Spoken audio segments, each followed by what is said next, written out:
Dear students, you are welcome to English Quest. Today we are going to solve the official sample question paper that is published by UPMSP.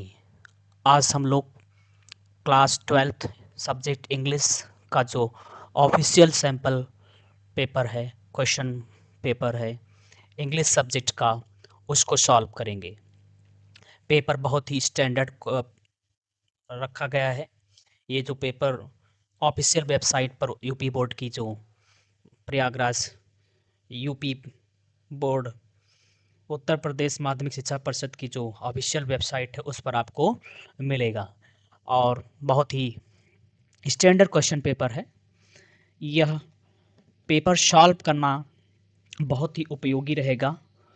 जो बच्चे इस बार की परीक्षा देने जा रहे हैं 2026 की यूपी बोर्ड की, क्योंकि यह हमें एक क्लू देगा कि जो आने वाला क्वेश्चन पेपर होगा हमारे सब्जेक्ट का वो कैसा रहने वाला है इस बार की जो बोर्ड के एग्ज़ाम से उसमें।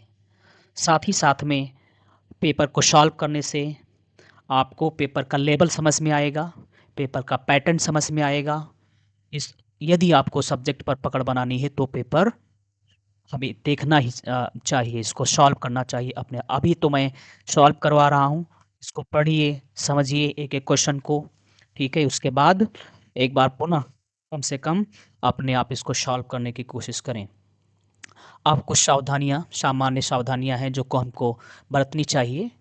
देखो, जब हम कोई भी क्वेश्चन पेपर सॉल्व करते हैं तो उसको रीड करना उसको बहुत ही ज़रूरी होता है। हमें सिलेबस पता होना चाहिए, हमें पैटर्न पता होना चाहिए कि जो हम पेपर देने जा रहे हैं उसका पैटर्न क्या है, उसमें कितने क्वेश्चंस आते हैं, ठीक है। इसलिए भी इस क्वेश्चन मॉडल क्वेश्चन पेपर को समझना बहुत ज़रूरी है। इससे क्या होगा कि हमें पहले से माइंड मेकअप में रहेगा कि हमें किस प्रकार से क्वेश्चन अटेम्प्ट करने हैं, कौन सा क्वेश्चन कितने नंबर का आता है, कितना लिखना है उसमें, है ना, और कौन कौन सी सावधानियाँ, ये सारी चीज़ें इसके अंतर्गत अ, समझ में आती हैं यदि हम इस पेपर को सॉल्व कर लेते हैं। हमारा जो पेपर होगा वो 3 घंटे का होगा, 3 घंटे 15 मिनट का। 3 घंटे आपके पेपर सॉल्व करने के लिए होते हैं, 15 मिनट सिर्फ पेपर को पढ़ने के लिए, क्योंकि पेपर पढ़ना बहुत ही आवश्यक होता है। पेपर जब पढ़ लेते हैं, हर एक क्वेश्चन को पढ़ लेते हैं तो हमें अनुमान लग जाता है कि पेपर हमारा कैसा होने वाला है, ठीक है। कम से कम एक बार पढ़ें, 2 बार जरूर पेपर को पढ़ें और एक बार जो है पूरे पेपर को पढ़ लें, मतलब सारे क्वेश्चंस को एक बार पढ़ लें, ताकि आपको माइंड मेकअप हो जाए कि हमें इस पेपर में कितना हमें आता है, ठीक है। तो कॉन्फिडेंस बूस्ट होगा, स्वाभाविक सी बात है। दोबारा पढ़ सकते हैं यदि आपके पास समय है, लेकिन हाँ, 15 मिनट से ज़्यादा पेपर पढ़ने में ना लगाएं, ठीक है। इसलिए प्रैक्टिस कर लेना अभी से ज़रूरी है ताकि हमारा समय वहाँ पर बच सके। पेपर के क्वेश्चन, हर प्रत्येक क्वेश्चन को बहुत ही सावधानी से पढ़ना चाहिए, क्योंकि यदि पता चला हमने क्वेश्चन को समझा ही नहीं है, उत्तर लिखना शुरू कर दिया, तो लेने के देने पड़ जाते हैं, ठीक है। हम लिखते बहुत हैं, मेहनत हमारी सब व्यर्थ होने लगती है, इसलिए क्वेश्चन को समझना बहुत ही आवश्यक है। तो समय हमारा कितना होता है, 3 घंटे का होता है।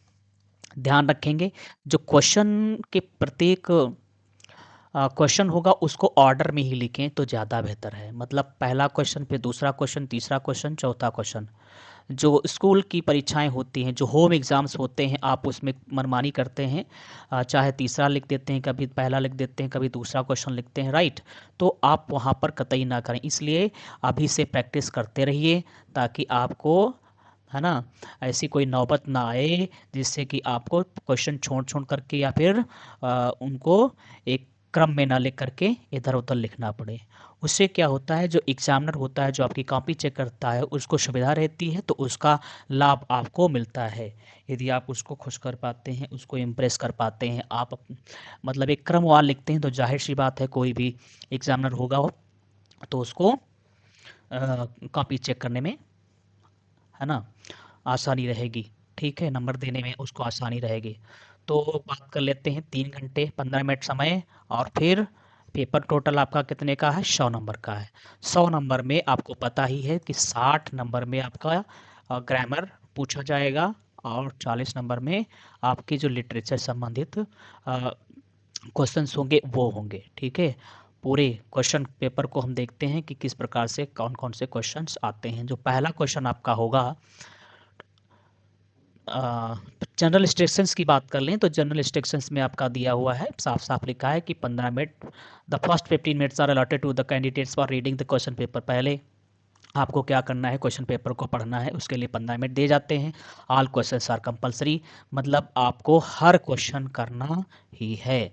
Marks are indicated against question, और हर क्वेश्चन के सामने नंबर दिए गए हैं कि ये कितने नंबर का है, कितने नंबर का नहीं है, ताकि आपको क्वेश्चन का आंसर करते समय ये पता रहे कि आप जो है आपको कितने वर्ड्स लिमिट में आंसर को समाप्त करना है, ठीक है। ये भी पता होना चाहिए ताकि आपको समय बताया बच सके और संतुलन बना रहे पेपर में सॉल्व करते समय। Read the following passage carefully, ये आपका पहला क्वेश्चन है, कह रहा है कि read the following passage carefully and answer the question that follow. इसको पढ़ने से पहले हम आपको एक चीज़ बता दें कि देखिए, जो आपका पैसेज होगा कई बार डिफरेंट देखने को मिल जाता है। मीन्स जो अनसीन पैसेज का मतलब ही है क्या, अपठित, अर्थात जिसको आपने कभी ना पढ़ा हो। तो ना पढ़ने का मतलब है कि उसमें हमको कुछ आता ही नहीं होगा। ये कॉमन अंडरस्टैंडिंग के लिए होता है, ताकि पता चले कि बच्चे का कि कंप्रेंशन क्या है, उसकी मतलब समझ, बोध क्या है, चीज़ों को पढ़ करके क्या समझ पाता है कि नहीं। इसे चेक करने के लिए तो इसको रखा जाता है। तो इसमें जाहिर सी बात है, जब आप इसको पढ़ेंगे कुछ ना कुछ ऐसे वर्ड्स या लाइंस मिलेंगी जो आपको अटपटी लगेंगी, जो आप ना समझें। तो घबराना नहीं है, पेपर को बहुत ही धैर्य से मतलब देना है, राइट। शुरू करते हैं। जैसे यहाँ पर अमर, कम से कम 2 बार पढ़ ले पैसेज को तो ज़रूर समझ में आएगा। 80 से 90% पेपर समझ में आपको मतलब पैसेज आ जाएगा। और जब 80 से 90% समझ में आ जाएगा, जो लाइंस हैं या कुछ वर्ड्स रह गए हैं जो नहीं समझ में आए हैं, तो उसके आधार पे उस कोई क्वेश्चन आपका छूटेगा नहीं, वो भी हो जाएंगे, राइट। अमर एक 50 साल का व्यक्ति है। लाइक्स टू थिंक, वो पसंद करता है क्या, मतलब उसे ये सोच करके अच्छा लग रहा है कि AI as a clever junior. आज के समय में भैया जो एआई है वो क्या है, अर्थात आर्टिफिशियल एजेंसी को, आर्टिफिशियल जो इंटेलिजेंस है वो क्या है, वह एक क्लेवर जूनियर बन चुका है, बड़ा चालाक जूनियर है। क्या है, बड़ा चालाक जूनियर बन चुका है, मतलब वो बन चुका है समवन, अर्थात जो एआई है वो क्या है, समवन, ऐसे व्यक्ति है हु डजंट स्लीप, जो कभी सोता ही नहीं। हम और आप तो सो जाते हैं, लेकिन एआई सोता नहीं है ना। हैज़ अ, मतलब it has, means AI has a phenomenal head. AI का जो हेड है, जो मस्तिष्क है ना, वो व्यक्तियों से कहीं ज़्यादा वो फेनोमेनल है। आप उसको समझेंगे नहीं, मतलब आपको सोचने में समय लगेगा, लेकिन आप एआई से कहते हैं तो फटाफट वो आंसर तैयार करके आपको देता है। तो उसका जो मस्तिष्क है कैसा है, फेनोमेनल है। फॉर नंबर्स, किसके लिए, नंबर्स के लिए। आपको यदि दिया जाए, मैथमेटिक्स के कोई सवाल दिए जाएं, नंबर्स पूछे जाएं, तो घटनाएं आपको याद नहीं होंगी, तिथियां याद नहीं होंगी, है ना। तो लेकिन एआई के पास फटाफट आंसर आप पाएंगे। तो उसके पास अनगिनत जो है आंकड़े होते हैं, फटाफट उनको, तो फेनोमेनल हेड है भाई, कमाल का है, ज़बरदस्त है। And is open to learning, और ये हमेशा क्या है, खुला रहता है। इसका हेड, किसका हेड, जो एआई का, अर्थात एआई हमेशा सीखने के लिए जिस तैयार रहती है, जिस तरह से 24 घंटा जागती है, कभी सोती नहीं है, उसी तरह से 24 घंटा और सीखने के लिए भी तैयार एआई रहता है, राइट। एंड दैट्स प्रिसाइसली, अब जाहिर सी बात है ना, स्वाभाविक है, व्हाट ही हैज़ क्रिएटेड, जो भी कुछ वो क्रिएट करता है फॉर हिमसेल्फ, अपने लिए, है ना। And that's precisely what he has created for himself, इसीलिए उसने, किसने, अमर ने इसको क्या किया है, अपने लिए इसको क्रिएट किया है। किसको, एआई को बनाया है। Has created for himself over the past 6 months, पिछले 6 महीने में, पिछले 6 महीनों में, है ना। इसने क्या किया है, उन्होंने, he has trained his Claude to model, उसने अपने क्लाउड टू मॉडल को प्रशिक्षण दिया है। क्या दिया है, प्रशिक्षण दिया है, राइट। उसको ट्रेंड किया है, काहे के लिए? To talk exactly like him, कि वो उसकी तरह बातें कर सके, उसी की तरह, अमर की तरह बातें कर सके। कौन? एआई। इसके लिए अमर ने उसको क्या किया है? पिछले 6 महीने में तक ट्रेनिंग दी है एआई को, तब वो एआई अब उसी से क्या करती है? इंटरेक्ट करती है, मतलब उसकी तरह बातें करती है। आई डोंट लाइक जैसे क्या कहती है? वो कहती है I don't like long paragraph. AI कभी कभी रिएक्ट करती है कि मुझे लंबे लंबे पैराग्राफ पसंद नहीं हैं। तो ये कौन बोलता है? एआई रिएक्ट करता है। आई प्रीफर बुलेट पॉइंट्स, मुझे क्या पसंद है? बुलेट पॉइंट्स पसंद है। And I like to think my tone is warm, मुझे ये भी पता है कि जो मेरा टोन है वो कैसा है? वार्म है ना। ये सब रिएक्शंस किसके हैं? एआई के। ही सेस, वो कहता है, confiding that he uses AI to help draft and proofread practical business as usual content. वो ये कहते हैं, बताते हैं कि जो एआई है इसका प्रयोग रोज़ाना के कंटेंट के, रोज़ाना का जो कंटेंट है ना उसके ड्राफ्ट को बनाने के लिए, रूपरेखा बनाने के लिए, प्रूफ रीड करने के लिए एआई उसकी क्या करती है? मदद करती है उसमें।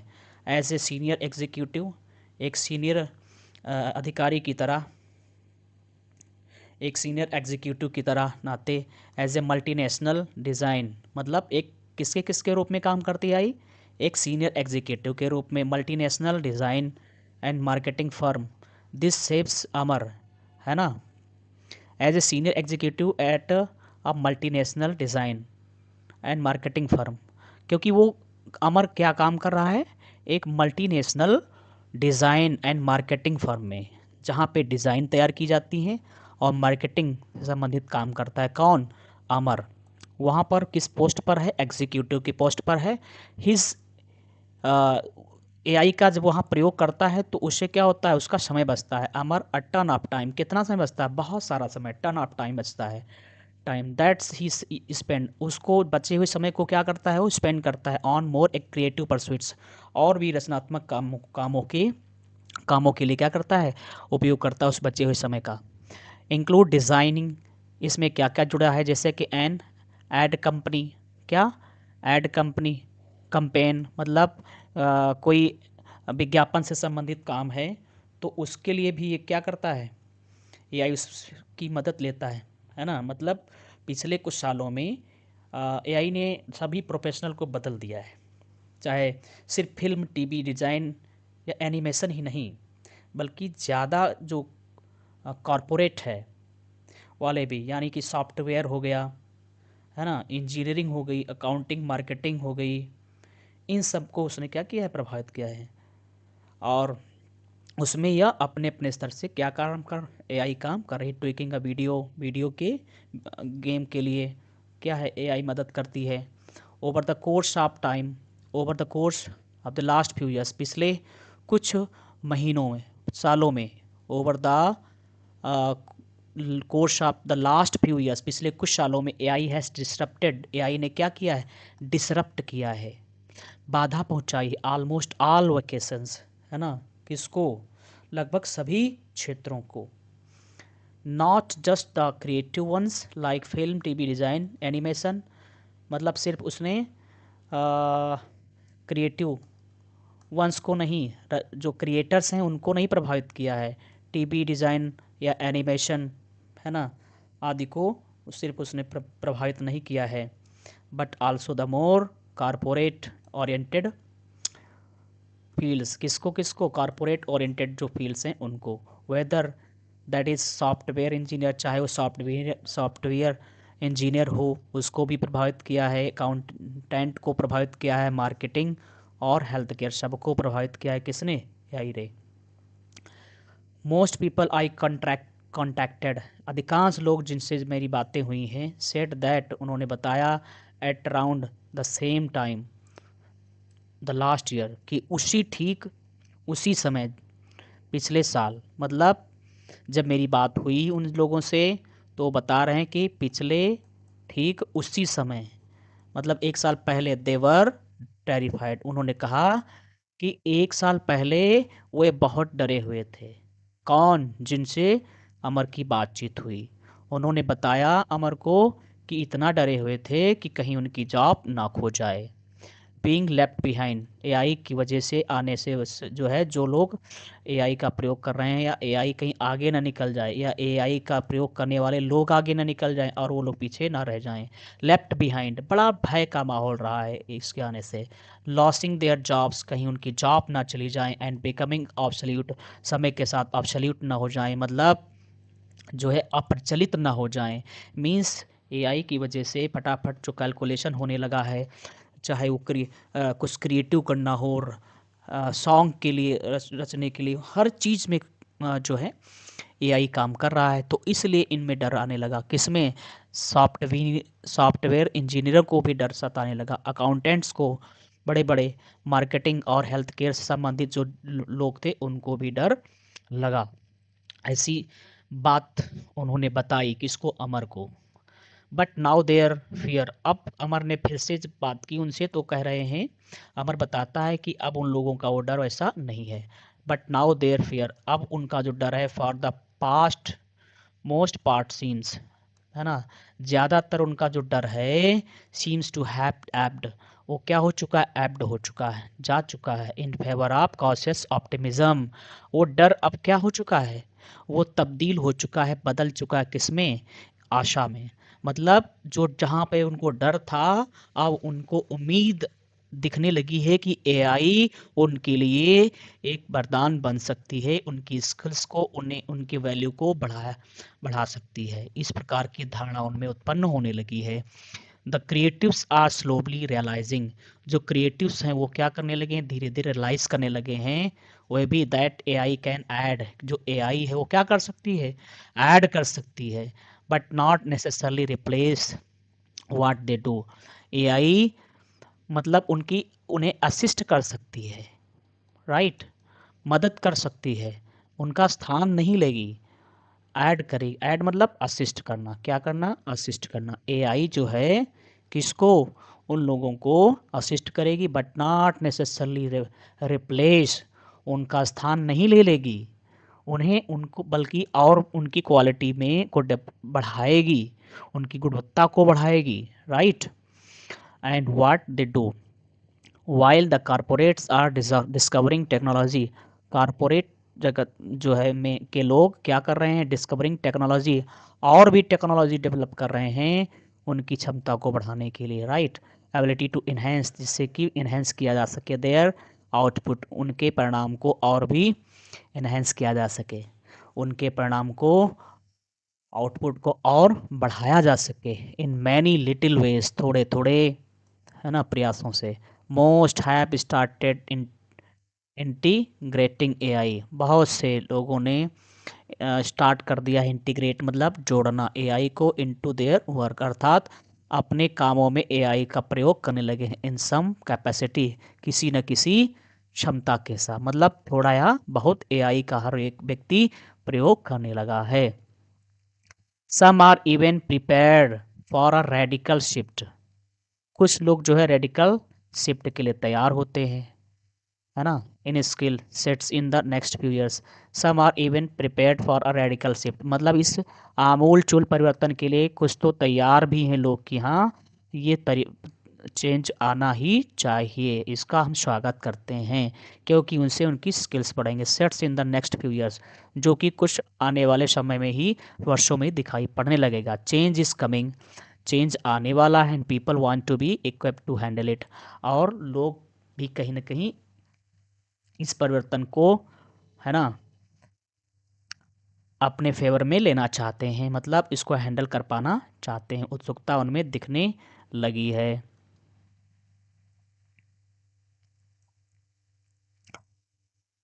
अब इस पे आधारित जो क्वेश्चंस हैं, हमने बहुत ही डिटेल में पढ़ा है पैसेज को, तो उम्मीद करता हूँ कि बात फटाफट समझ में आएगी। कह रहा पहला क्वेश्चन है, इन व्हाट वेज, जो आपका अनसीन पैसेज होगा वो टोटल 15 नंबर का है। इसमें से आप देख रहे हैं कि एक क्वेश्चन, दो क्वेश्चन, तीन, चार, चार क्वेश्चन कितने कितने नंबर के हैं? 3 3 नंबर के, है ना। तो कितने नंबर हो जाएंगे? 12 नंबर ये हो जाएंगे और 3 नंबर ये शॉर्ट टाइप के क्वेश्चंस होंगे, मतलब सिंगल वर्ड टाइप के होंगे। ठीक है, जो वोकैब पर बेस्ड होंगे। इनको आपको क्या करना है, कम से कम शब्दों में इनका उत्तर करना है। In what ways is the AI a clever junior? आप कैसे कह सकते हैं कि जो एआई है वो क्लेवर जूनियर है? तो अमर ने कहा है, क्योंकि अमर कहता था, क्या कह रहा था, कि एआई आज के समय में यह एक क्लेवर जूनियर बन चुकी है। क्यों? क्योंकि इसका जो माइंड है बहुत शार्प है, इसका कैलकुलेशन है ज़बरदस्त है, फटाफट कोई भी आंकड़े दो उसको वो क्या करती है, वह मिनटों में सेकंडों में तैयार कर देती है। राइट, ये कभी थकती नहीं है, कभी हारती नहीं है। कौन? एआई। वह कभी सोती नहीं है। अभी अब हम चलेंगे ऊपर, देखेंगे। देखिए यहाँ पे likes to think of AI as a clever junior. Clever junior है, अमर कहता है कि जो एआई है क्लेवर जूनियर है, क्योंकि someone who doesn't like sleep, ये कभी सोती ही नहीं है। कौन? AI. Has a phenomenal head, इसका जो हेड है वह बिल्कुल फेनोमेनल है। And is open to learning, हमेशा सीखने के लिए तैयार रहता है। इसलिए ये क्या है, एआई वह एक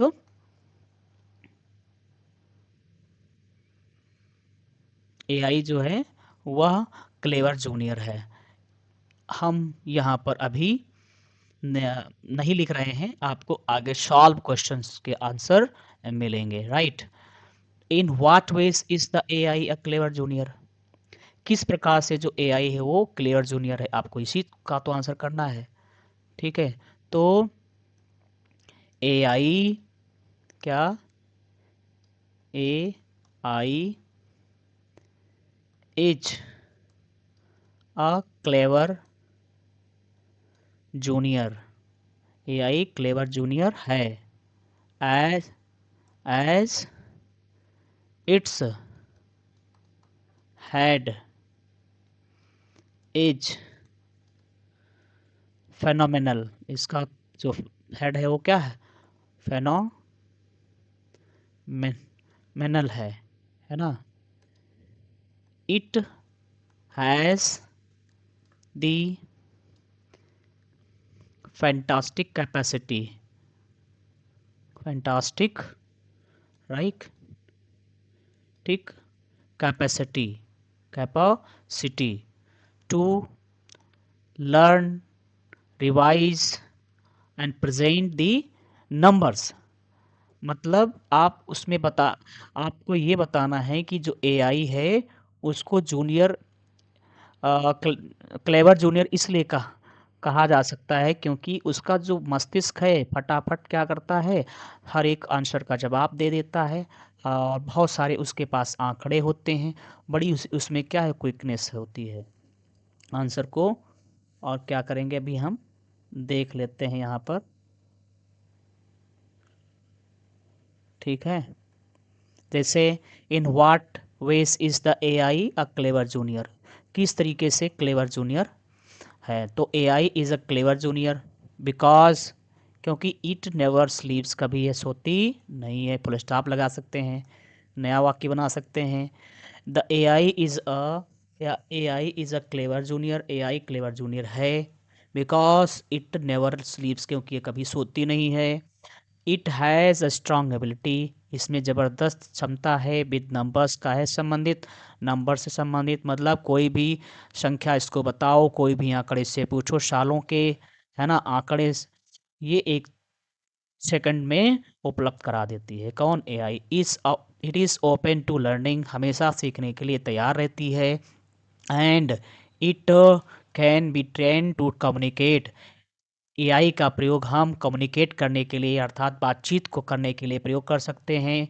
ये फटाफट क्या करेगी, एक इंसान की तरह रिएक्शन करती है इन अ प्रीफर्ड स्टाइल, जैसे चाहो वैसे, such as using bullet points and warm tone.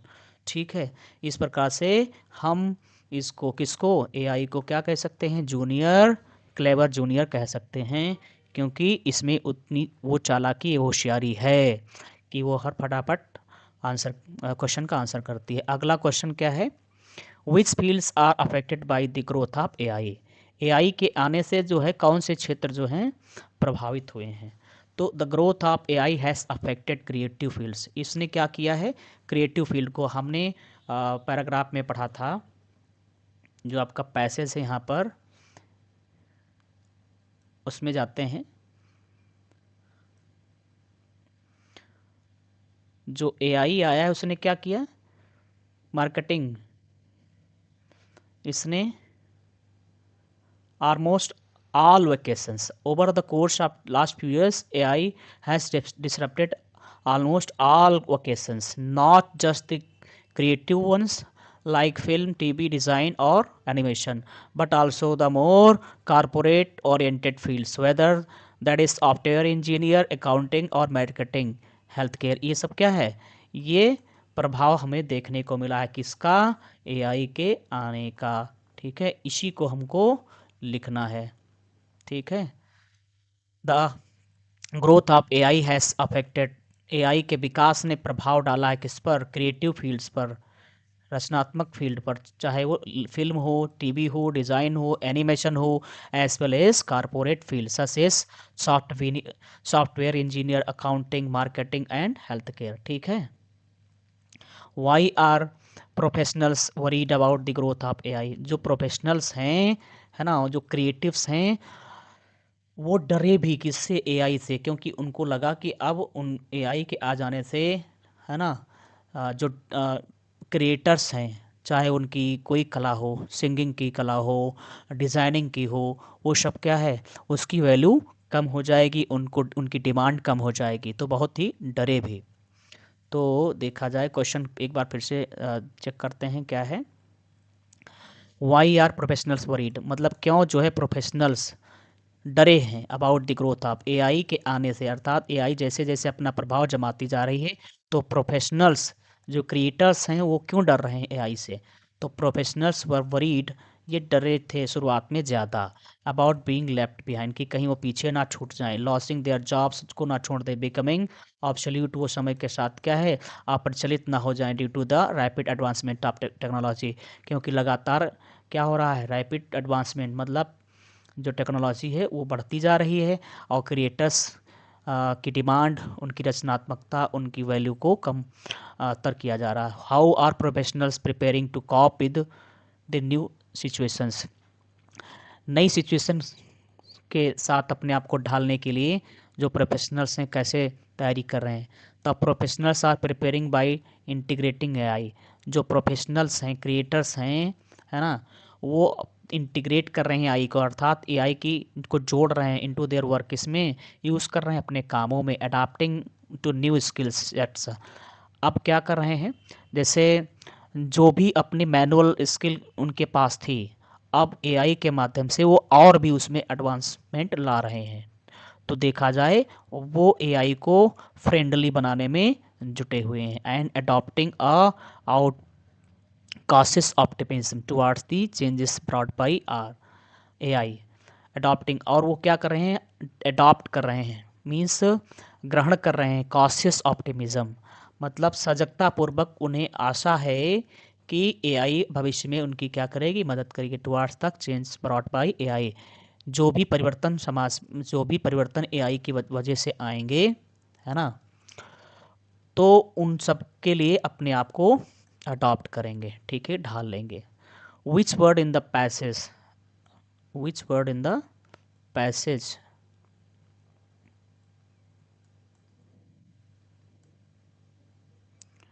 Which word in the passage is opposite to up to date. Up to date मतलब समय के साथ, ठीक है, नहीं नहीं, यहाँ से देखते हैं, हाउ आर प्रोफेशनल्स प्रिपेयरिंग, ये आपके 3-3 नंबर के, और अगला जो क्वेश्चन होगा वो कैब पर आधारित होगा। पहला क्वेश्चन क्या है, ई का पहला, which word in the passage means planned series of activities, है ना, पैसेज में जो प्लान्ड सीरीज ऑफ एक्टिविटीज़ दिया related to a specific aim, which word in the passage means a planned series of activities, passage में जो word use किया गया है उसको बताओ, जहाँ पर हम, जिसको हम इस फ्रेज की के जगह पर यूज़ किया जा सके। प्लान्ड सीरीज ऑफ एक्टिविटीज़, जो एक नियोजित मतलब योजनाबद्ध श्रृंखला है एक्टिविटीज़ की, कार्यों की, रिलेटेड टू स्पेसिफिक एम, किसी एक मकसद को लेकर के, उद्देश्य को लेकर के, उसको हम क्या कहेंगे इस शब्द में। तो इसमें जब आप पढ़ेंगे तो आप पाएंगे, है ना, क्या यूज़ करेंगे उसके लिए हम श्रृंखलाबद्ध तरीके से कंपेन, क्या यूज़ करेंगे, कंपेन। कंपेन मतलब मुहिम, ठीक है, जिसमें क्या होता है, योजना होती है और क्रमबद्धता होती है। तो उसके लिए प्लान सीरीज ऑफ एक्टिविटीज़ की जगह पर हम कौन सा वर्ड यूज़ करेंगे, कंपेन वर्ड यूज़ करेंगे। कौन सा, कंपेन, राइट। ये आपका इसके फ्रेज पर, इस फ्रेज की जगह पर यूज हो जाएगा। Which word in the passage is opposite to up to date. Up to date के लिए इसमें कौन सा वर्ड आया है, पढ़ते समय हमने पढ़ा था क्या, ऑब्सोल्यूट वर्ड पढ़ा था, क्या, अब्सोल्यूट, राइट, जिसका क्या मतलब होता है, अप्रचलित, जो समय के साथ प्रचलित ना हो। तो अप टू डेट का मतलब क्या होता है, समय के साथ, जो है ना। तो इसका अपोजिट हो जाएगा, और हमें क्या ढूंढना था, अपोजिट ही ढूंढना था। री right the underline segment after replacing the word add. जो अंडरलाइन पोर्शन है पैसेज में, उसमें आपको क्या करना है, ऐड शब्द को हटा देना है। ऐड शब्द की जगह पर उससे मिलता हुआ आपको शब्द क्या है, रखना है। तो देखो यहाँ पर क्या हो सकता है, add, AI can add but not necessarily replace what they do. AI add कर सकती है मतलब सहायता। तो ये वर्ड लिखा हुआ है पहले से, असिस्ट, क्या मतलब, हम यहाँ पर ऐड को हटा सकते हैं और असिस्ट वर्ड जोड़ देंगे, और री रिटर्न जो है ये लाइन हो जाएगी, और इसमें कुछ हमको नहीं जोड़ना है, ठीक है। फिर क्या है, क्वेश्चन नंबर 2। क्वेश्चन नंबर 2 जो आपका आएगा वो 10 नंबर का होगा। और क्या पूछ रहा है इसमें, right an article on any one of the, मतलब 1, 2 और 3 आपके आर्टिकल्स के टाइटल्स दिए गए हैं कि इन पर आपको आर्टिकल लिखना है। जैसे कि पहला है ऑनलाइन शॉपिंग। ऑनलाइन शॉपिंग क्या है, उसकी आवश्यकता क्या है, उसका क्रेज़ क्या है, इस पर आपको अपने विचार प्रस्तुत करने हैं, मतलब आपको लिखना है, right. Need for career counselling in schools, schools में कैरियर काउंसलिंग की आवश्यकता है, ये विषय है। बिल्कुल आपको अलग विषय देखने को मिलेंगे, क्या देखने को मिलेंगे, अलग विषय, है ना। Need for career counselling in schools. My childhood fantasy, मेरे बचपन की फैंटेसी मतलब एम्बिशन की, हम शुरुआत में क्या बनना चाहते थे, बचपन से ही क्या बनना चाहते थे, उसके विषय में आपको लिखना है। तो ये आपको कहीं ना कहीं नीड फॉर कैरियर काउंसलिंग, है ना, बहुत ही सजगतापूर्वक लिखना होगा इन कंटेंट को, कि हमारे स्कूल में कैरियर काउंसलिंग से की आवश्यकता है, ताकि जो स्टूडेंट्स हैं, है ना, उनकी क्वालिटी को, उनकी क्षमता को, उनकी योग्यता को देखते हुए उनको परामर्श मिलना चाहिए समय पर, कि क्या किया जाए, परामर्श मिलना चाहिए, ताकि वो आने वाले समय में एक सेलेक्टेड एम चुन सकें, पहले से प्रिपेयर्ड हो सके, माइंडसेट तैयार कर सकें। तो काउंसलिंग स्कूल में होनी चाहिए, इस पर आपको विचार प्रस्तुत करना है। ऑनलाइन शॉपिंग आज हर कोई करता है, उसके क्या लाभ हैं, क्या हानि है, क्या, इस पे अपने विचार प्रस्तुत करने हैं, ठीक है। और लगभग कितने शब्दों में, 80 शब्दों में आपको लिखना है। तो इसके लिए अभी आपका सॉल्यूशन आगे मिलेगा। आगे बढ़ते हैं, फिलहाल देख लेते हैं सॉल्यूशन। हमने यहाँ पर प्रस्तुत किया है ऑनलाइन शॉपिंग से संबंधित आर्टिकल, अभी देख लेते हैं, फिर आगे बढ़ेंगे। ये आपकी सॉल्व हैं, कंपेन वर्ड यूज़ किया गया है यहाँ पर, है ना। A plan series of activities के लिए कौन सा word, campaign. Which word in the prefaces is opposite to up to date, up to date का अपोजिट क्या होगा, ऑब्सोल्यूट होगा, राइट।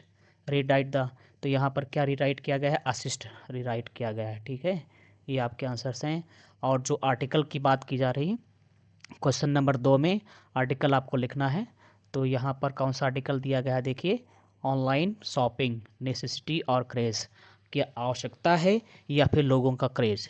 देखो, online shopping has become a part of modern life. आज के आधुनिक जीवन में जो ऑनलाइन शॉपिंग है वो अभिन्न अंग बन चुका है। ऑनलाइन शॉपिंग आज के जीवन के अभिन्न अंग बन चुका है ना। ऑफरिंग कन्वीनियंस, क्योंकि ऑनलाइन शॉपिंग क्या करती है, ऑफर करती है, प्रदान करती है, सुविधा देती है। And wide variety of choices, और ये क्या देती है, वाइड वैरायटी मतलब कई प्रकार की हमें जो है विकल्प देती है। अर्थात कोई आर्टिकल आपको पसंद करना, कोई ब्रांड चॉइस करना है, क्वालिटी बेस्ड आपके पास ऑप्शंस हैं, तो आप बैठे बैठे ऑनलाइन क्या करते हैं, उसको देख सकते हैं, अलग अलग कंपनी के ब्रांड के, वैल्यू बेस्ड, है ना। इस प्रकार की चॉइसेस आपकी होती हैं टू आवर फिंगर टिप्स, हमारे बिल्कुल जो है फिंगर टिप्स पर। इट इज़ स्पेशली हेल्पफुल, देखा जाए तो ये स्पेशली हेल्पफुल है फॉर पीपल, उन लोगों के लिए विद बिजी शेड्यूल्स, जिनके पास समय नहीं है, अर्थात जिनके पास खरीदारी या शॉपिंग का समय नहीं है, उनके लिए यह एक वरदान है, उनके लिए मददगार है। Who who those live in remote areas, उन लोगों के लिए भी जो क्या कर रहे हैं, रिमोट एरियाज में रह रहे हैं, दूर दराज इलाकों में हैं और उनके आसपास शॉप्स नहीं हैं, राइट। और जहाँ पर, क्योंकि वो जा करके नहीं खरीद सकते हैं, तो उनके लिए भी सुविधाजनक है। However it is also leading to a craze, तो ये ज़रूरत तो यहाँ पर लग रही है, लेकिन अब इसके अलावा ये क्रेज भी बनता जा रहा है। पता चला कि सब कुछ आपके पास पड़ोस में दुकान भी है, शॉपिंग मॉल भी है, जहाँ से आप जा कर के ला सकते हैं, खरीद सकते हैं, लेकिन जब तक आप शॉपिंग ना करें, अर्थात जब तक आपके दरवाजे पर कुरियर ना आए, तब तक आपको आनंद नहीं आता है। अर्थात कोई भी छोटी से छोटी चीज़ खाने पीने संबंधित या पहनने से संबंधित या जो दैनिक यूज़ से संबंधित है, उसको जब तक आप ऑनलाइन ना मंगवाएं, तब तक आपको जो है सुकून नहीं मिलता। वेयर पीपल बाई इम्पल्सिवली, लोग क्या करते हैं, बाध्यतापूर्वक खरीद ही लेते हैं। Often ending up with the unnecessary items, often ending up with unnecessary items, और उनके पास इस प्रकार से अननेसेसरी आइटम्स क्या है, उपलब्ध होने लगते हैं। While online shopping is a necessary, लेकिन देखा जाए जबकि ऑनलाइन शॉपिंग क्या है, is a necessary for many, बहुत से लोगों के लिए नेसेसरी भी है, आवश्यक है। It is important to remain cautious, ये बहुत ज़रूरी है कि हम क्या रहें, सावधान रहें। And avoid falling into the trap, और हम जाल में ना फंसे। एक्सेसिव स्पेंडिंग, अर्थात हम ऑनलाइन शॉपिंग को एक एडिक्शन ना बनने दें, कि जब तक हम महीने में या दूसरे तीसरे दिन कुछ मंगवा ना लेते हैं ऑनलाइन, तब तक हमको सुकून ना मिले, राइट। तो और इसके अलावा हमको क्या नहीं करना, avoid into the trap of excessive shopping.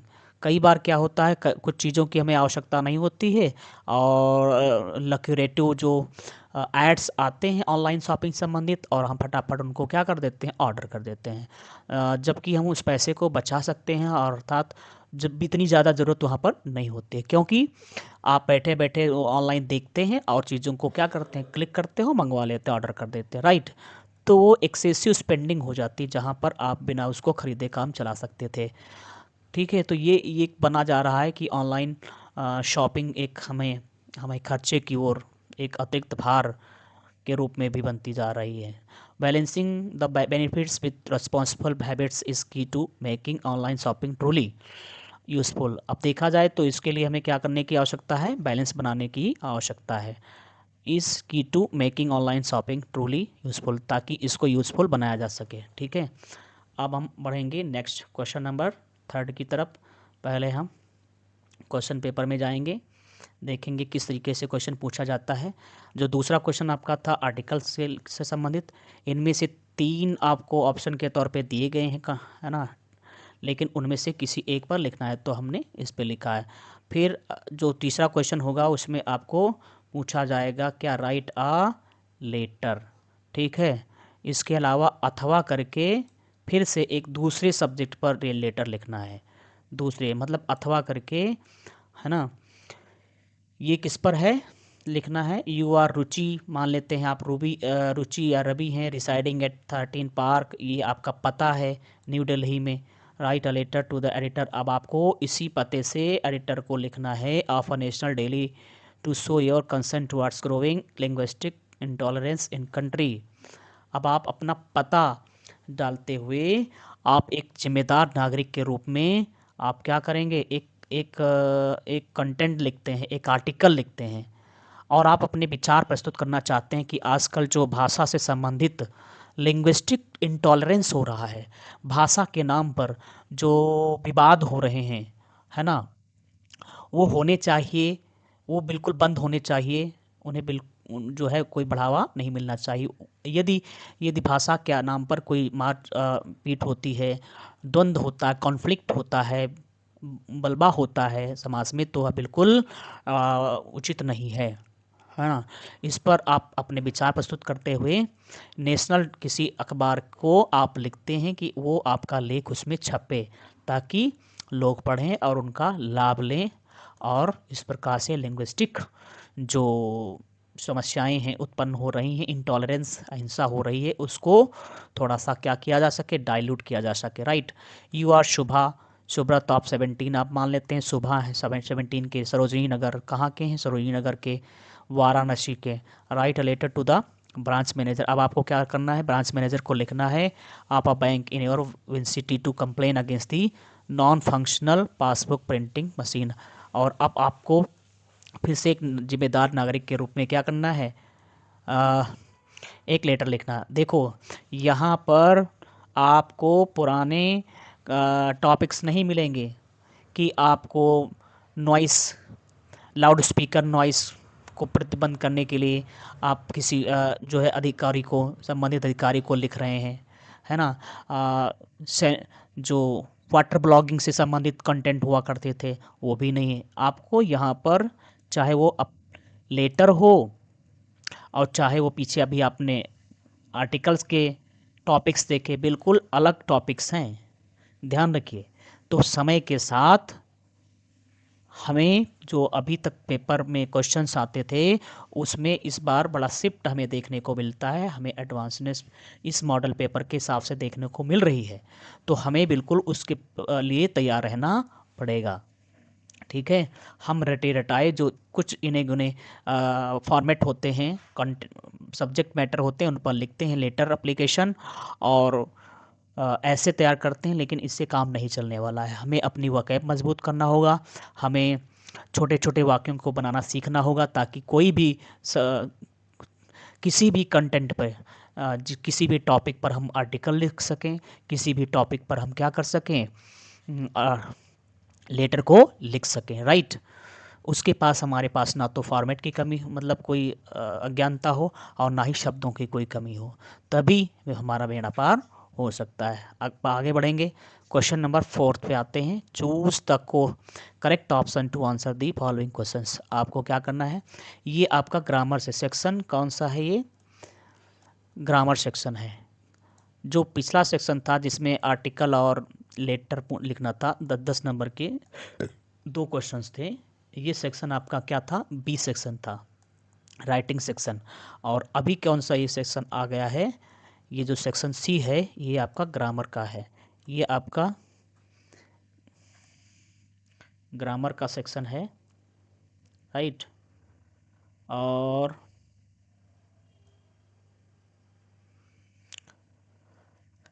ये जो ग्रामर सेक्शन है इसमें सबसे पहले जो क्वेश्चन आपका आएगा, चौथा क्वेश्चन ग्रामर से रिलेटेड है, ये ऑप्शनल है, मींस मल्टीपल चॉइस क्वेश्चन आपको इसमें, और प्रत्येक क्वेश्चन के लिए 2 नंबर आप पढ़ेंगे। पहला क्वेश्चन क्या है, choose the correct option to answer the following questions. दिए गए क्वेश्चंस को पढ़िए और उनके उनके नीचे रख लिए गए जो ऑप्शंस हैं उनमें से सही ऑप्शन का चुनाव करना। राइट, तो देखते हैं यहाँ पर which of the following underline words is the synonym of less speaking. Less speaking का सिनोनिम आपको बताना है। लेस माने कम, स्पीकिंग मतलब बोलना, अर्थात कम जो बोलता संबंधित मिलता जुलता जो है, आपको क्या करना है, वर्ड यहाँ पर लिखना है। तो लाइंस दी गई हैं, अब सीधे सीधे वर्ड नहीं दे दिए गए हैं कि जैसे टैटन दे दिया गया हो, गॉलिबल दे दिया गया, नहीं, आपको हिंट भी दी जा रही है यहाँ पर, मतलब वाक्य में प्रयोग करके दिए गए हैं। ये बहुत ही अलग चीज़ है, ऐसा नहीं देखने को मिलता था पहले, राइट। देखो, my taciturn roommate makes me feel lonely sometimes.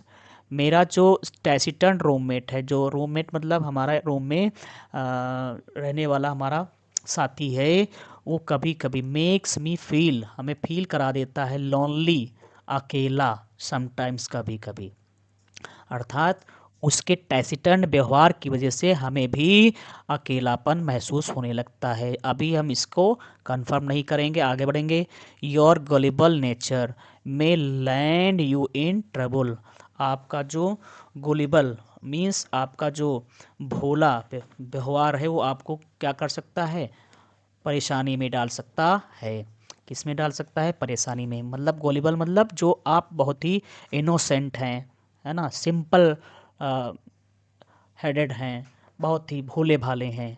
तो ये आपका भोलापन, आपका सिंपल हार्टेड, मतलब आपको इतना गॉलिबल नहीं रहना है, आपको बिल्कुल अनसोफिस्टिकेटेड नहीं रहना है, क्योंकि ये आपको क्या कर सकता है, आपका व्यवहार आपको ट्रबल में, परेशानी में डाल सकता है, right.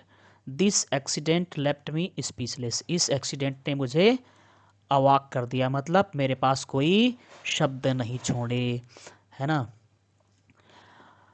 A garrulous person is mostly annoying. जो गैरुलस पर्सन होता है, गैरुलस मतलब जो बहुत ही बातूनी टाइप का हो, टॉकेटिव हो, वर्बोज हो, क्या हो, गैरुलस मतलब टॉकेटिव, क्या, टॉकेटिव, ये बहुत ही प्रचलित शब्द है। वर्बेस मतलब जो भर भर के क्या करता हो, शब्दों का प्रयोग करता हो, बहुत ज़्यादा आ, बोलता रहता हो, जिसको हम कह सकते हैं लोकेसियस हो, क्या हो, लोकेसियस हो, ठीक है, लोकेसियस हो, चैटी हो, क्या, चैटी हो, पॉलीग्लॉट हो, क्या हो, पॉलीग्लॉट हो। तो ये आदमी क्या करता है, बहुत बोलने वाला, बड़े बड़े शब्दों का प्रयोग करने वाला व्यक्ति होता है, आपको क्या करता है, एनॉय करता है, मतलब इरिटेट करता है, राइट। इस प्रकार से अ गैरलस पर्सन इज मोस्टली अनोइंग, वो अनोइंग होता है, right. Which of the following underline words is the synonym of. तो अब ये चारों हमने ऑप्शंस पढ़ लिए। ये किससे संबंधित है, भोलापन। ये स्पीचलेस मतलब जिसमें आप बिल्कुल ना बोलें। ये क्या है, जब बड़बड़ करते रहते हों। फिर क्या है, लेस स्पीकिंग। तो लेस स्पीकिंग से मतलब है कम बोलने वाला। तो यहाँ पर टैसिटर्न का मतलब क्या है, जो बहुत ही अल्पभाषी हो, क्या हो, जब आपका साथी बिल्कुल नहीं बोलता है तो वो आप भी कभी कभी क्या है, लोनली फील करने लगते हैं। जब वो कुछ बोल ही नहीं रहा है तो आप अकेलापन, इस बात से आप क्या कर लेंगे, इसको पकड़ लेंगे कि जो आपका साथी हो क्या है, टैसिटर्न है, क्या है, टैसिटर्न है, मीन्स रेटिसेंट है, या टैसिड है, मम है, अल्पभाषी है, बिल्कुल बोलता नहीं है। इसका राइट आंसर क्या हो जाएगा, लेस स्पीकिंग का। अब आपको मिलता जुलता ये लगेगा, लेकिन यहाँ पर स्पीचलेस नहीं है, क्योंकि स्पीचलेस मतलब जब आप बिल्कुल ना बोलें। यहाँ बोलता तो है लेकिन वो बिल्कुल मौन सा, रिजर्व रहने वाला, क्या, रिजर्व रहने वाला, राइट। तो इस प्रकार से बिल्कुल जो चुप रहता हो, है ना, तो वो आपको क्या फील कराता है, अकेला, वहाँ पर lonely. Which of the following is pair is Anton. Which of the following is a pair of antonyms. आपको पढ़ना है, इसमें एंटोनिम्स छोड़ना है, मतलब देखना है कि एक शब्द का, ये जो जैसे शब्द दिया गया है और दूसरा दो शब्द दिए गए हैं, राइट एंटोनिम इनमें से कौन है। Which of the following is a pair of antonyms. तो नीड माने क्या होता है, आवश्यकता। अर्ज माने क्या होता है, अर्ज मीन्स भी ज़रूरत होती है, ठीक है। तो नीड और अर्ज यहाँ पर ये दोनों क्या हैं, एक दूसरे के पर्यायवाची हैं, राइट, सिनोनिम्स हैं, ये एंटोनिम्स नहीं हैं। डिसमल माने क्या होता है, निराशा, डिसअपॉइंटिंग मतलब निराशाजनक, राइट। तो ये भी आपके मिलते जुलते हैं किससे, निराशा से, तो ये भी सिनोनिम हो जाएंगे। वैनिश माने क्या होता है, समाप्त होना, वैनिस्ड, राइट। और डिसअपीयर मतलब क्या होता है, गायब हो जाना। तो ये भी वैनिश या डिसअपीयर मतलब क्या है, ये भी आपका सिनोनिम ही हो जाएगा। हमें छांटना है यहाँ पर एंटोनिम के पेयर। तो यहाँ क्या हो जाएगा, स्टाउट और स्लेंडर। जब ये तीनों आपके निकल चुके हैं तो यदि इसको पता भी ना हो तब भी ये राइट हम आंसर मानेंगे, राइट। तो यहाँ पर स्टाउट माने क्या होता है, जो मोटा हो, है ना, बहुत ही डेयरिंग हो, क्या हो, डेयरिंग हो बहुत ही। और स्लेंडर माने क्या होता है, जो हल्का हो, पतला हो, डाइल्यूटेड हो, थिन हो, लीन हो, ठीक है। स्लेंडर माने थिन, है ना, लीन, डाइल्यूटेड, क्या, डाइल्यूटेड, राइट। तो इस प्रकार से ये हो जाएगा डेयरिंग, सख्त, मोटा, लेकिन यहाँ पर पतला। तो ये आपके एंटोनिम्स हैं, राइट। यही आपका ऑप्शन नंबर कौन सा है, फोर्थ सही होगा।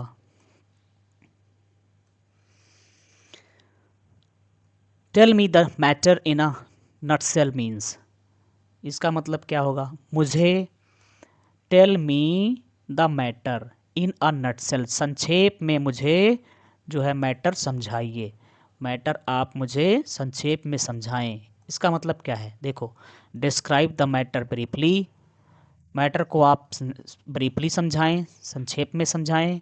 Describe the matter in detail, वैसे आंसर हमको मिल चुका है लेकिन देख लेते हैं, हमें पढ़ना, जल्दबाजी नहीं करना। Describe the matter in detail, detail में मैटर को समझाएं। स्पीक क्विकली, जल्दी जल्दी बोलें। Speak in a low voice, क्या करेंगे, लो वॉइस में बोलें। तो आपका नट सेल माने क्या होता है, संक्षेप में कहना। तो ये राइट आंसर आपका क्या हो जाएगा, डिस्क्राइब द मैटर ब्रीफली, ठीक है। नेक्स्ट जो आपका क्वेश्चन है, क्वेश्चन नंबर डी, क्या है, a child who is unusually good at something is, जो बच्चा किसी चीज़ में क्या होता है, बहुत ही एडवांस हो, मतलब अलग प्रतिभा रखता हो, उसे हम क्या बोलेंगे, प्रोडिगल बोलेंगे। ये ऑप्शन यहाँ पर आ गया है, पहला ऑप्शन आपका क्या है, प्रोडिगल है या प्रोडिगी है। तो प्रोडिगल माने क्या होता है, प्रोडिगल मतलब बहुत ही खर्चीला, क्या होता है, खर्चीला, ठीक है। तो इसका मतलब यहाँ पर a child who is unusually good at something, किसी चीज़ में अच्छा हो। तो यहाँ खर्चीला की बात नहीं है, प्रोडिगल का से लेना देना नहीं, फिजूल खर्ची, नो। प्रोडिगी, प्री मैच्योर मतलब पहले ही मैच्योर हो जाए, अर्थात आयु से पहले, नो। प्रोकेटिव उत्तेजक, जो भड़काऊ हो, नहीं। यही सही आपका होगा, प्रोडिगी। प्रोडिगी मतलब प्रतिभा संपन्न, क्या, टैलेंटेड, टैलेंटेड हो, क्या हो, टैलेंटेड पर्सन हो, गिफ्टेड हो या फिर गिफ्टेड हो, राइट। तो आपका ऑप्शन कौन सा सही है, ये सेकंड नंबर। चलिए आगे बढ़ते हैं, हम बात करेंगे क्वेश्चन नंबर ए की।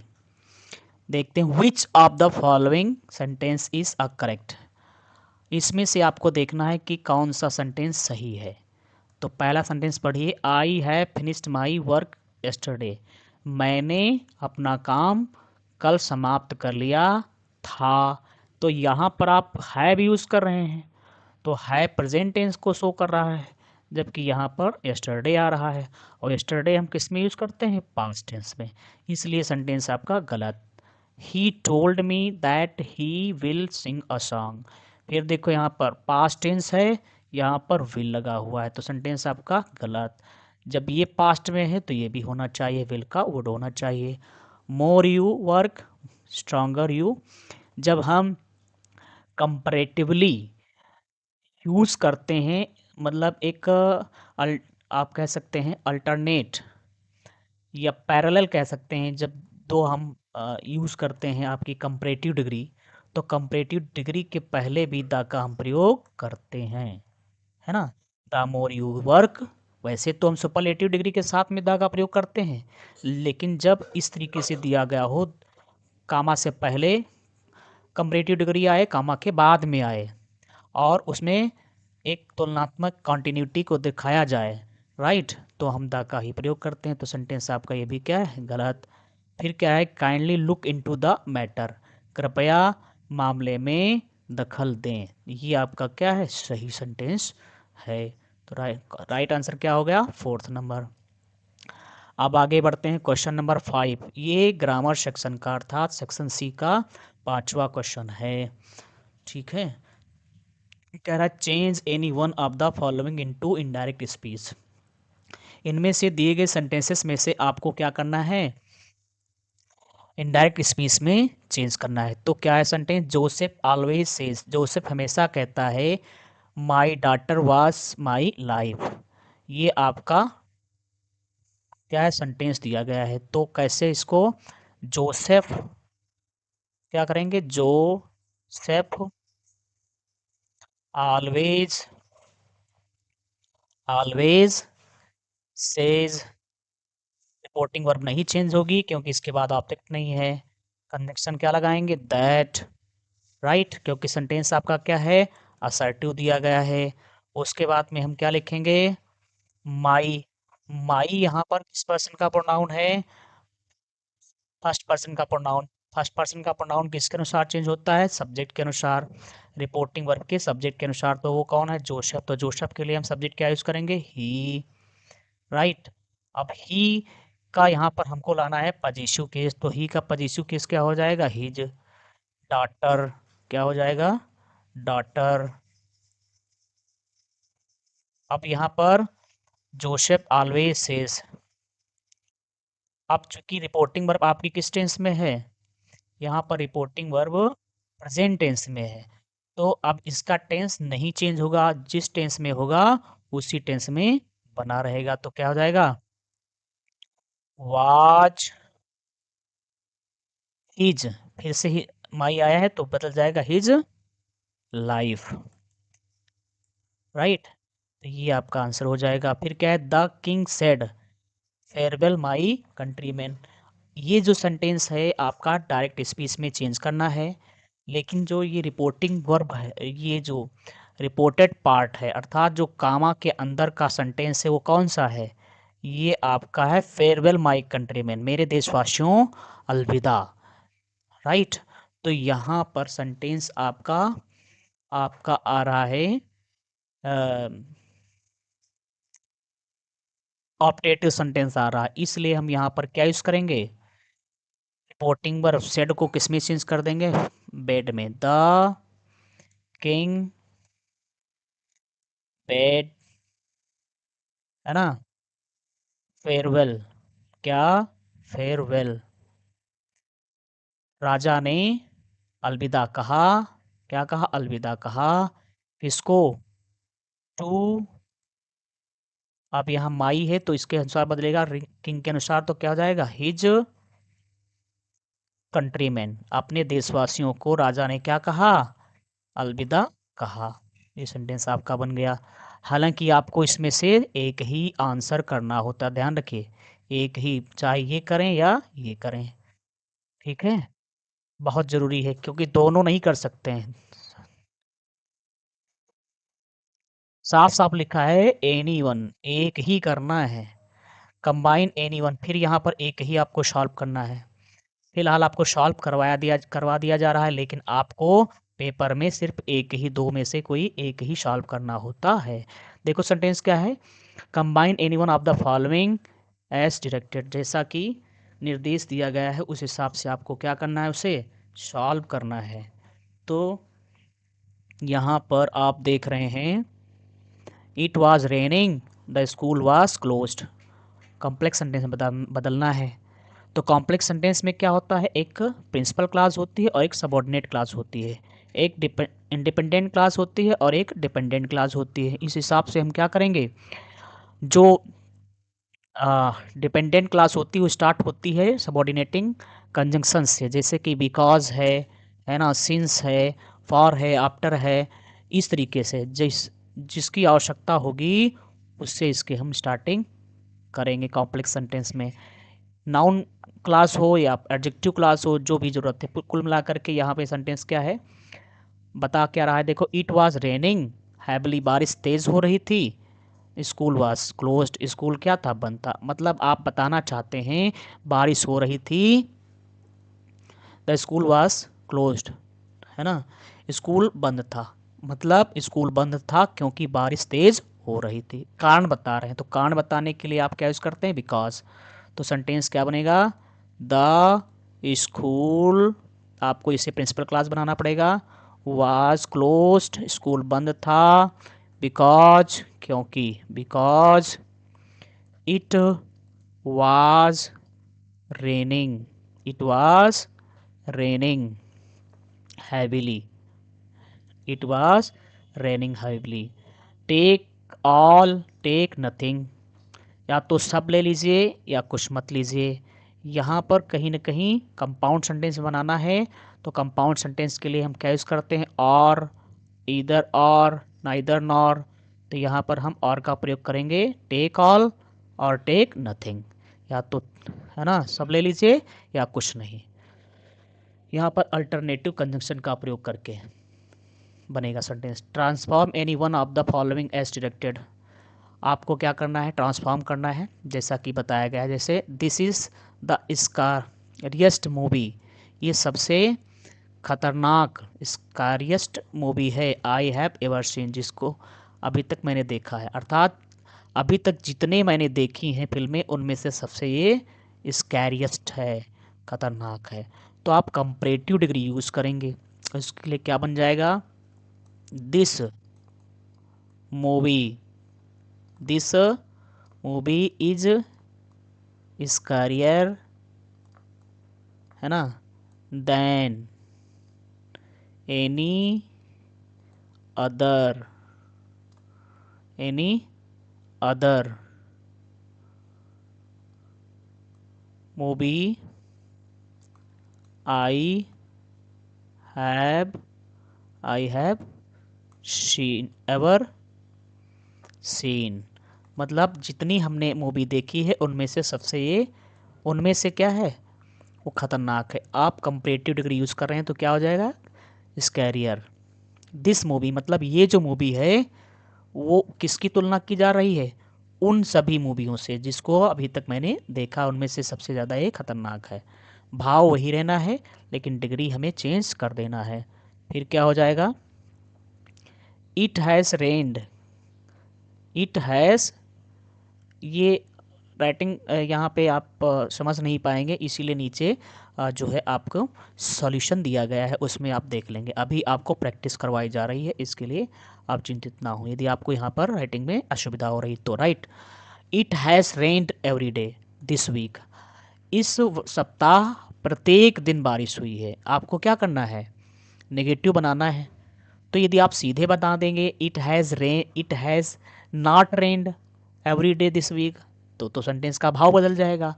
आपसे कह रहा है कि इस सप्ताह प्रत्येक दिन बारिश हुई है, और यदि आप इसको नॉट लगा देंगे सीधे सीधे, इसका मतलब क्या हो जाएगा कि प्रत्येक दिन बारिश नहीं हुई है। इसलिए हम क्या करते हैं, नेगेटिव बनाने के लिए सावधानी रखते हैं कि नेगेटिव सेंटेंस तो हो जाए लेकिन उसका अर्थ ना बदले।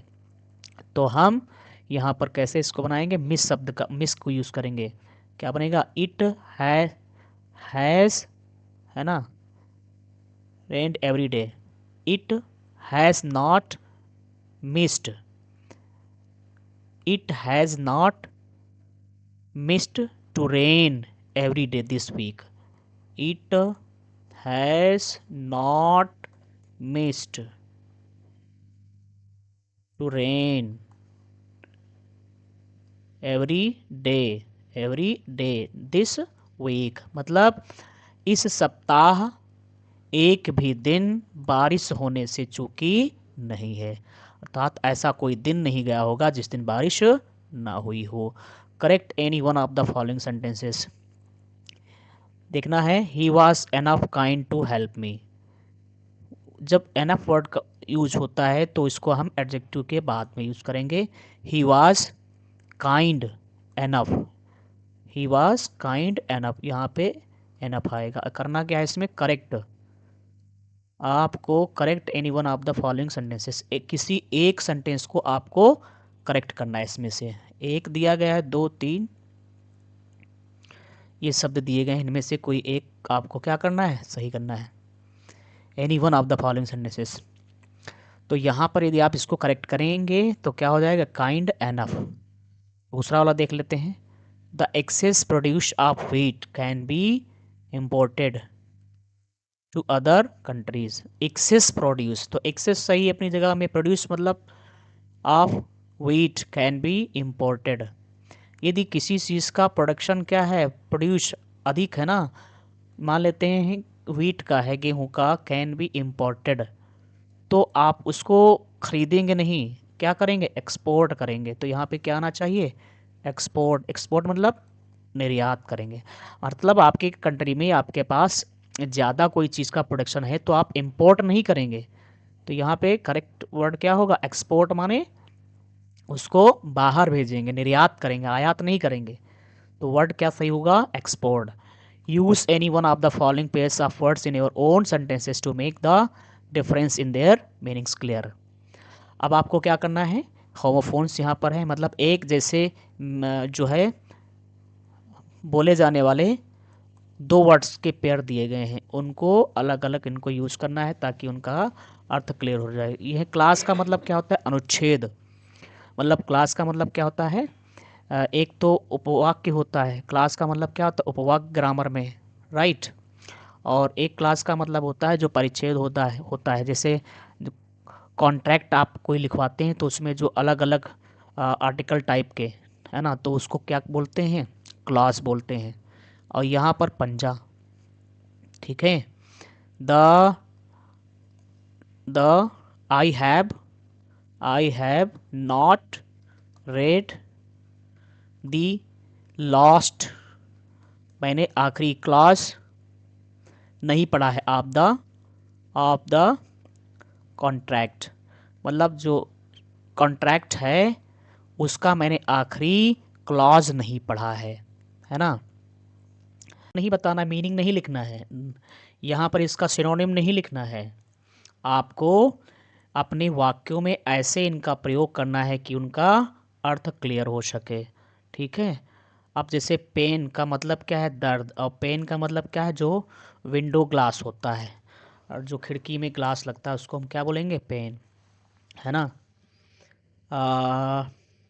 दी ब्रोकन, टूटा हुआ, विंडो पेन, टूटा हुआ खिड़की का जो शीशा है, ग्लास है, पियर्स्ड इनटू हिज पाम, उसकी हथेली में, है ना, पियर्स कर गया, मतलब भेद दिया, किसने, टूटे हुए। 6 क्वेश्चन नंबर आपका, translate the following passage into English, आपको ट्रांसलेशन करना है, ठीक है। इसके लिए आपको 5 मार्क्स मिलेंगे, कितने, 5 मार्क्स मिलेंगे। इस पैसेज को पढ़ करके, हिंदी का पैसेज है और इसको आपको इंग्लिश में ट्रांसलेट करना है, राइट। तो सबसे पहले स्टार्ट करते हैं। मधुमेह आजकल एक आम व्याधि हो गई है। मधुमेह आजकल मतलब डायबिटीज़, डायबिटीज़ बिटीज़ has become has become a common disease today, आजकल, या these days। मधुमेह आजकल एक कॉमन बीमारी बन चुकी है। अत्यंत युवा व्यक्ति से लेकर वृद्ध तक इससे पीड़ित है, मतलब हर कोई, चाहे वो युवा हो या वृद्ध हो। ठीक है। अत्यंत युवा व्यक्ति से लेकर के वृद्ध तक, means from the very young to the elderly all are suffering from it। इससे हर कोई क्या है, सफर कर रहा है, परेशान है। इस व्याधि से शरीर में पर्याप्त मात्रा में इंसुलिन ना बन पाने के कारण रक्त शर्करा में मात्रा अनियंत्रित हो जाती है। इस व्याधि से शरीर में पर्याप्त मात्रा में, मतलब बिकॉज ऑफ, है ना, बिकॉज ऑफ दिस डिजीज, इस डिजीज के कारण, because of this disease the production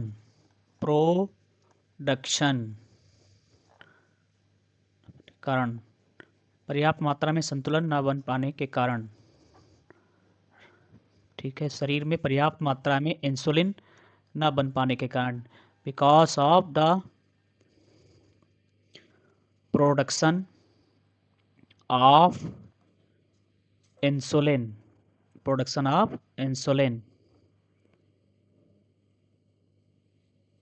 in the body, शरीर में,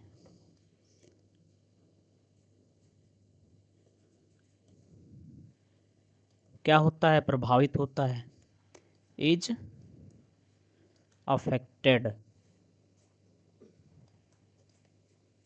because of this disease the production of insulin in the body is affected. इस बीमारी के कारण जो इंसुलिन की जो का प्रोडक्शन है वो प्रभावित होता है ना, प्रभावित, और एंड देयरफॉर इसलिए जो द लेवल ऑफ शर्करा की मात्रा, the level of blood sugar के का जो की मात्रा है वो क्या हो जाती है, बिकम्स अनकंट्रोल्ड अनियंत्रित हो जाती है। ठीक है, कुछ लोगों में यह आनुवांशिक होती है, यहाँ लिखते हैं थोड़ा सा साफ दिखेगा, कुछ लोगों में यह आनुवांशिक होती है, in some people it is hereditary या जेनेटिक, हेरिडेटरी लिखें या जेनेटिक लिखें, कुछ लोगों में ये आनुवांशिक होती है, परंतु अब अधिकांश लोगों में यह उनकी दिनचर्या, अनियमित दिनचर्या के कारण बढ़ रही है। ठीक है, परंतु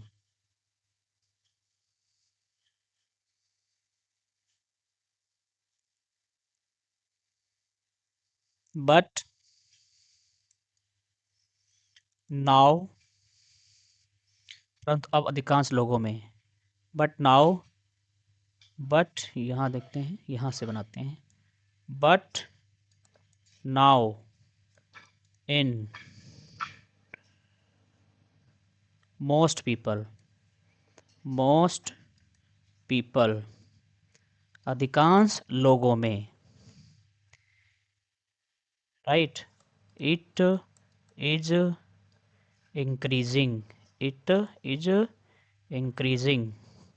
ये बढ़ती जा रही है, ड्यू टू देयर, किसके कारण, देयर अनियमित दिनचर्या, ड्यू टू देयर इरेगुलर, क्या, irregular life style, life style, life style, या आप लिख सकते हैं डेली रूटीन। मतलब उनकी जो डेली की रूटीन है, उनकी लाइफ स्टाइल है, अनियमित होने के कारण यह अधिकांश लोगों में बढ़ती जा रही है। ठीक है। अब क्या है, अनियंत्रित खान-पान, अनिद्रा, तनाव, लंबे समय तक बैठकर काम करना, ये सारी चीज़ें हैं, ये कामा करके हैं, अब सब्जेक्ट का काम करेंगी। तो क्या-क्या है देखो, हम यहाँ लिख लेते हैं, बाद में इसको ठीक है इरेज़ कर दिया जाएगा। परंतु यहाँ से अनियंत्रित खान-पान, अनियंत्रित खान-पान के लिए आप क्या यूज़ करेंगे? अनकंट्रोल्ड, क्या? अनकंट्रोल्ड, अनकंट्रोल्ड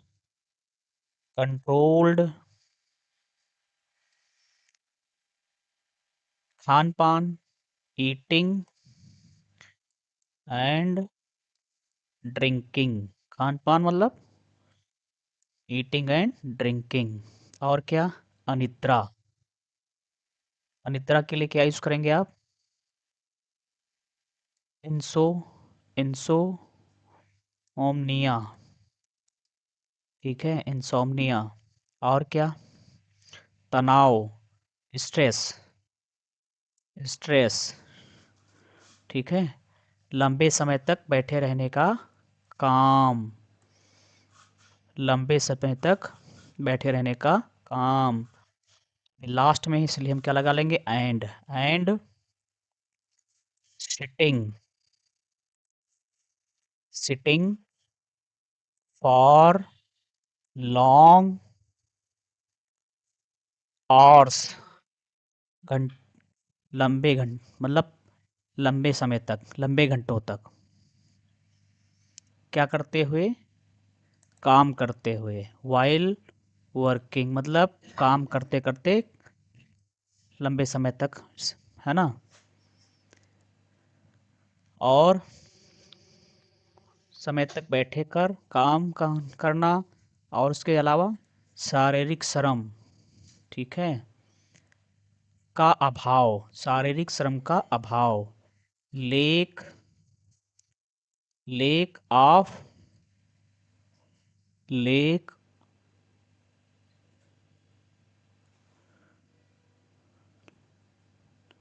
ऑफ शारीरिक मतलब manual, lake of physical, physical labour, श्रम, है ना।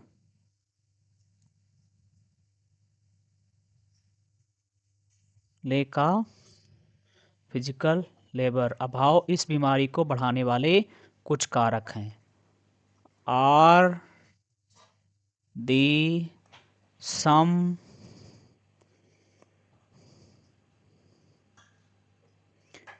कारक मतलब रीजंस, काजेस ऑफ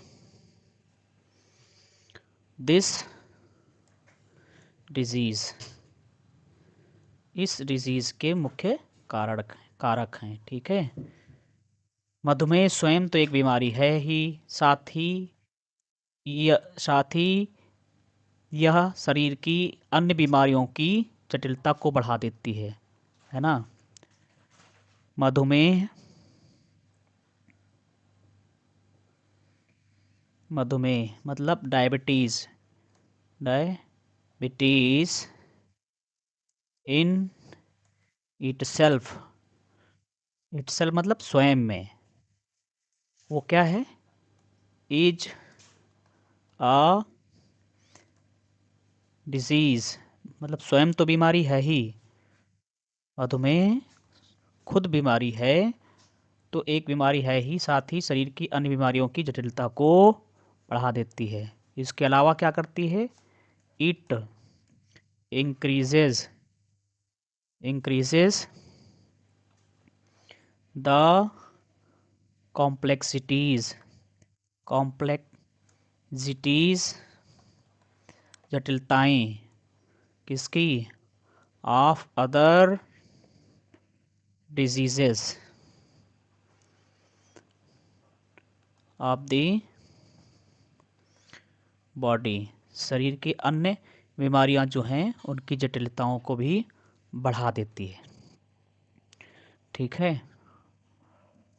योग, व्यायाम, नियमित दिनचर्या तथा नियंत्रित खानपान से इस खानपान से हम काफ़ी हद तक इससे बच सकते हैं, है ना। हम बच सकते हैं, कैसे, है ना,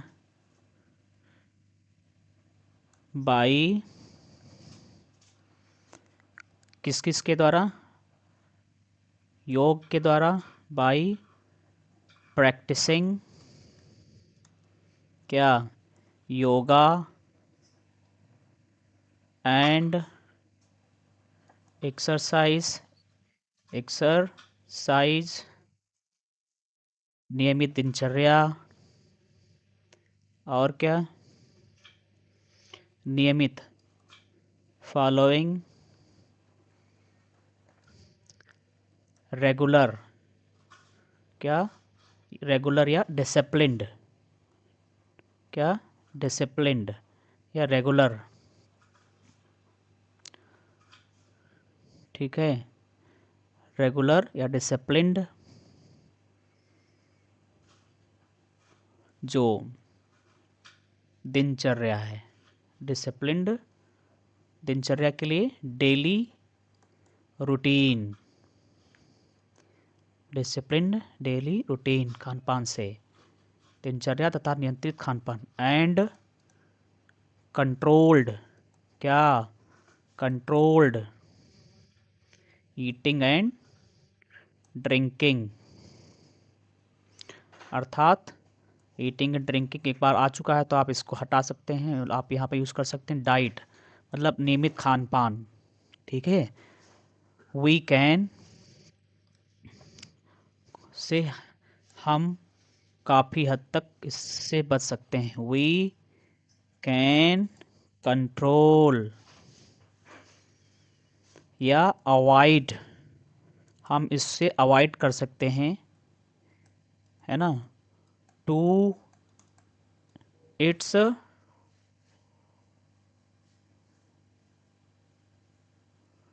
avoid it to a great level या एक्सटेंट, मतलब काफ़ी हद तक, बड़ी मात्रा में हम इसको क्या कर सकते हैं, अवॉइड कर सकते हैं। जाहिर सी बात है आप यहाँ पर इसको पढ़ने में असक्षम रहेंगे, हमने सिर्फ प्रैक्टिस की है समझने के लिए कि कैसे हम इसको बनाएंगे, बाकी आपको इसका सल्यूशन आगे मिलेगा। ठीक है, तो आपको परेशान होने की आवश्यकता यहाँ पर नहीं है। अब हम एंटर करते हैं सेक्शन डी में, जो कि लिटरेचर से संबंधित है ना। क्वेश्चन को समझ लेते हैं। दरअसल सेक्शन डी में प्रोज और पोएट्री तथा सप्लीमेंट्री में अलग अलग टाइप के क्वेश्चंस होंगे। जो पहला क्वेश्चन नंबर 7 होगा सेक्शन डी मतलब लिटरेचर में, कह रहा है कि answer the following questions in about 40 words. आपको लगभग 40 शब्दों में क्या करना है, क्वेश्चन का आंसर करना है। ठीक है, द फॉलोइंग मतलब ए है और बी है, ए और बी दो क्वेश्चन हैं, और इनके साथ में एडिशनल क्वेश्चन एक अल्टरनेट के रूप में दिए गए हैं, विकल्प के रूप में, अर्थात ए का आप चाहे ये क्वेश्चन करें चाहे ये करें, अथवा करके आता है। बी का भी ऑप्शनल है, चाहे ये आप करें या ये करें। कुल मिलाकर के 4 क्वेश्चन से 4 में से आपको 2 क्वेश्चन करने होंगे। प्रत्येक क्वेश्चन के लिए आपको 4-4 नंबर मिलेंगे, टोटल आपके 8 नंबर यहाँ पर होते हैं। ठीक है, तो पहला जो क्वेश्चन है, what a thunderclap these words were to me, मेरे लिए कितनी वज्रपात की बात है ये, अर्थात ये जो शब्द थे मेरे लिए एक, है ना, बिजली गिरने के समान थे। Which words are refer to her here and what is their significance, यहाँ पर किन शब्दों की बात की जा रही है और इनका क्या महत्व है। दरअसल ये जो वर्ड थे किसने बोले हैं, फ्रांज ने, किसने बोले हैं, फ्रांज ने। किस चैप्टर में, द लास्ट लेसन में, ठीक है। जब टीचर, उसका जो टीचर है एम हैमल, क्लास में ये अनाउंस करता है, उसे बताता है कि वह उनकी ये लास्ट क्लास है आज। उस दिन के बाद में वहाँ पर उस क्लास में फ्रांसीसी भाषा नहीं पढ़ाई जाएगी, बल्कि जर्मन भाषा पढ़ाई जाएगी, क्योंकि ऐसा आदेश आ चुका है। कहाँ से? जर्मनी से। जब उसने सुना तो वो कह रहा है कि ये शब्द उसके लिए एक प्रकार से वज्रपात की तरह थे, मतलब वो हिल सा गया ये शब्द सुन करके, राइट। तो ये फ्रांस के द्वारा कहे गए शब्द हैं, है ना। वाट अ थंडर क्लैप दिस, तो द वर्ड्स और द मैसेज और the news that the teacher declared in the class was a thunderclap for the child, the Franz बच्चे के लिए। विच वर्ड्स आर रिफर्ड, यार ये उन्हीं शब्दों को यहाँ पर रेफरेंस दिया गया है, राइट। इसमें आपका सॉल्यूशन बाद में मिल जाएगा, आप देख सकते हैं अभी जो डिटेल में आपको क्वेश्चन का आंसर यहाँ पर मिलेगा।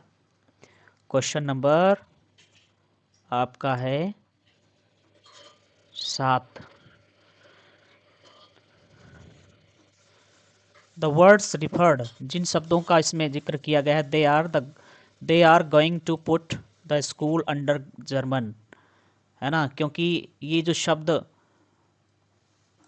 टीचर ने उसको बताए कि वो वहाँ पर क्या किया जा रहा है, मीन्स वहाँ पर जो जर्मन आदेश के अनुसार, जर्मनी से आए हुए आदेश के अनुसार वहाँ पर फ्रांसीसी भाषा के स्थान पे जर्मन भाषा पढ़ाई जाएगी। वही शब्द उसके लिए क्या साबित होते हैं, एक वज्रपात की तरह उसको प्रभावित करते हैं, ठीक है। तो द वर्ड्स रिफर्ड, जिन शब्दों का यहाँ पर रिफर किया गया है, they are going to put the school under German, वो क्या करेंगे, स्कूल को जर्मनी के अंदर ला देंगे। These word socked the narrator, है ना, सॉक द नरेटर, ये जो शब्द थे उसने नरेटर को क्या किया, सॉक्ड कर दिया, मीन्स उसको आश्चर्यचकित कर दिया, क्योंकि उसने ऐसा सोचा कभी नहीं था। जिस भाषा को पढ़ने के लिए फ्रांस जो है कोताही बरतता था, उन पर ध्यान नहीं देता था, जब सुना कि आज के बाद उस भाषा को नहीं पढ़ाया जाएगा उस स्कूल में, तो उसके लिए एक जो है वज्रपात से कहीं कम नहीं था। दीज वर्ड्स शॉक्ड, और इससे वो शॉक्ड हुआ narrator, because they mean to enrol learning French, क्योंकि ये शब्द बयां कर रहे थे कि वहाँ पर जो है अब फ्रांसीसी भाषा ना पढ़ाई जाएगी ना दिखाई जाएगी, सिंबलाइजिंग कल्चरल सेपरेशन। और यह एक प्रतीक भी है इस किस बात का, कि किस प्रकार से जो कल्चरल सेपरेशन हुआ यहाँ पर, मीन्स सांस्कृतिक जो है एक छाप को सप्रेस किया गया है, दबाया गया है। किस प्रकार से एक देश दूसरे देश की संस्कृति को किस तरीके से वो क्या करता है, सप्रेस कर देता है वहाँ पर, ठीक है। तो इसकी ये बात की जा रही। अगला जो क्वेश्चन आपका है, हम आगे बढ़ेंगे 7th में।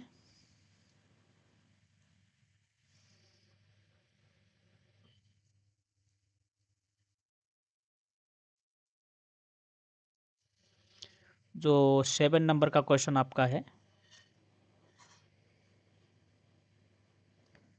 What was decided to settle the case of sharecropper, sharecropper के शेयर क्रॉपर्स के मतलब बटाईदारों के की समस्या का समाधान करने के लिए कौन सा निर्णय लिया गया था, ठीक है।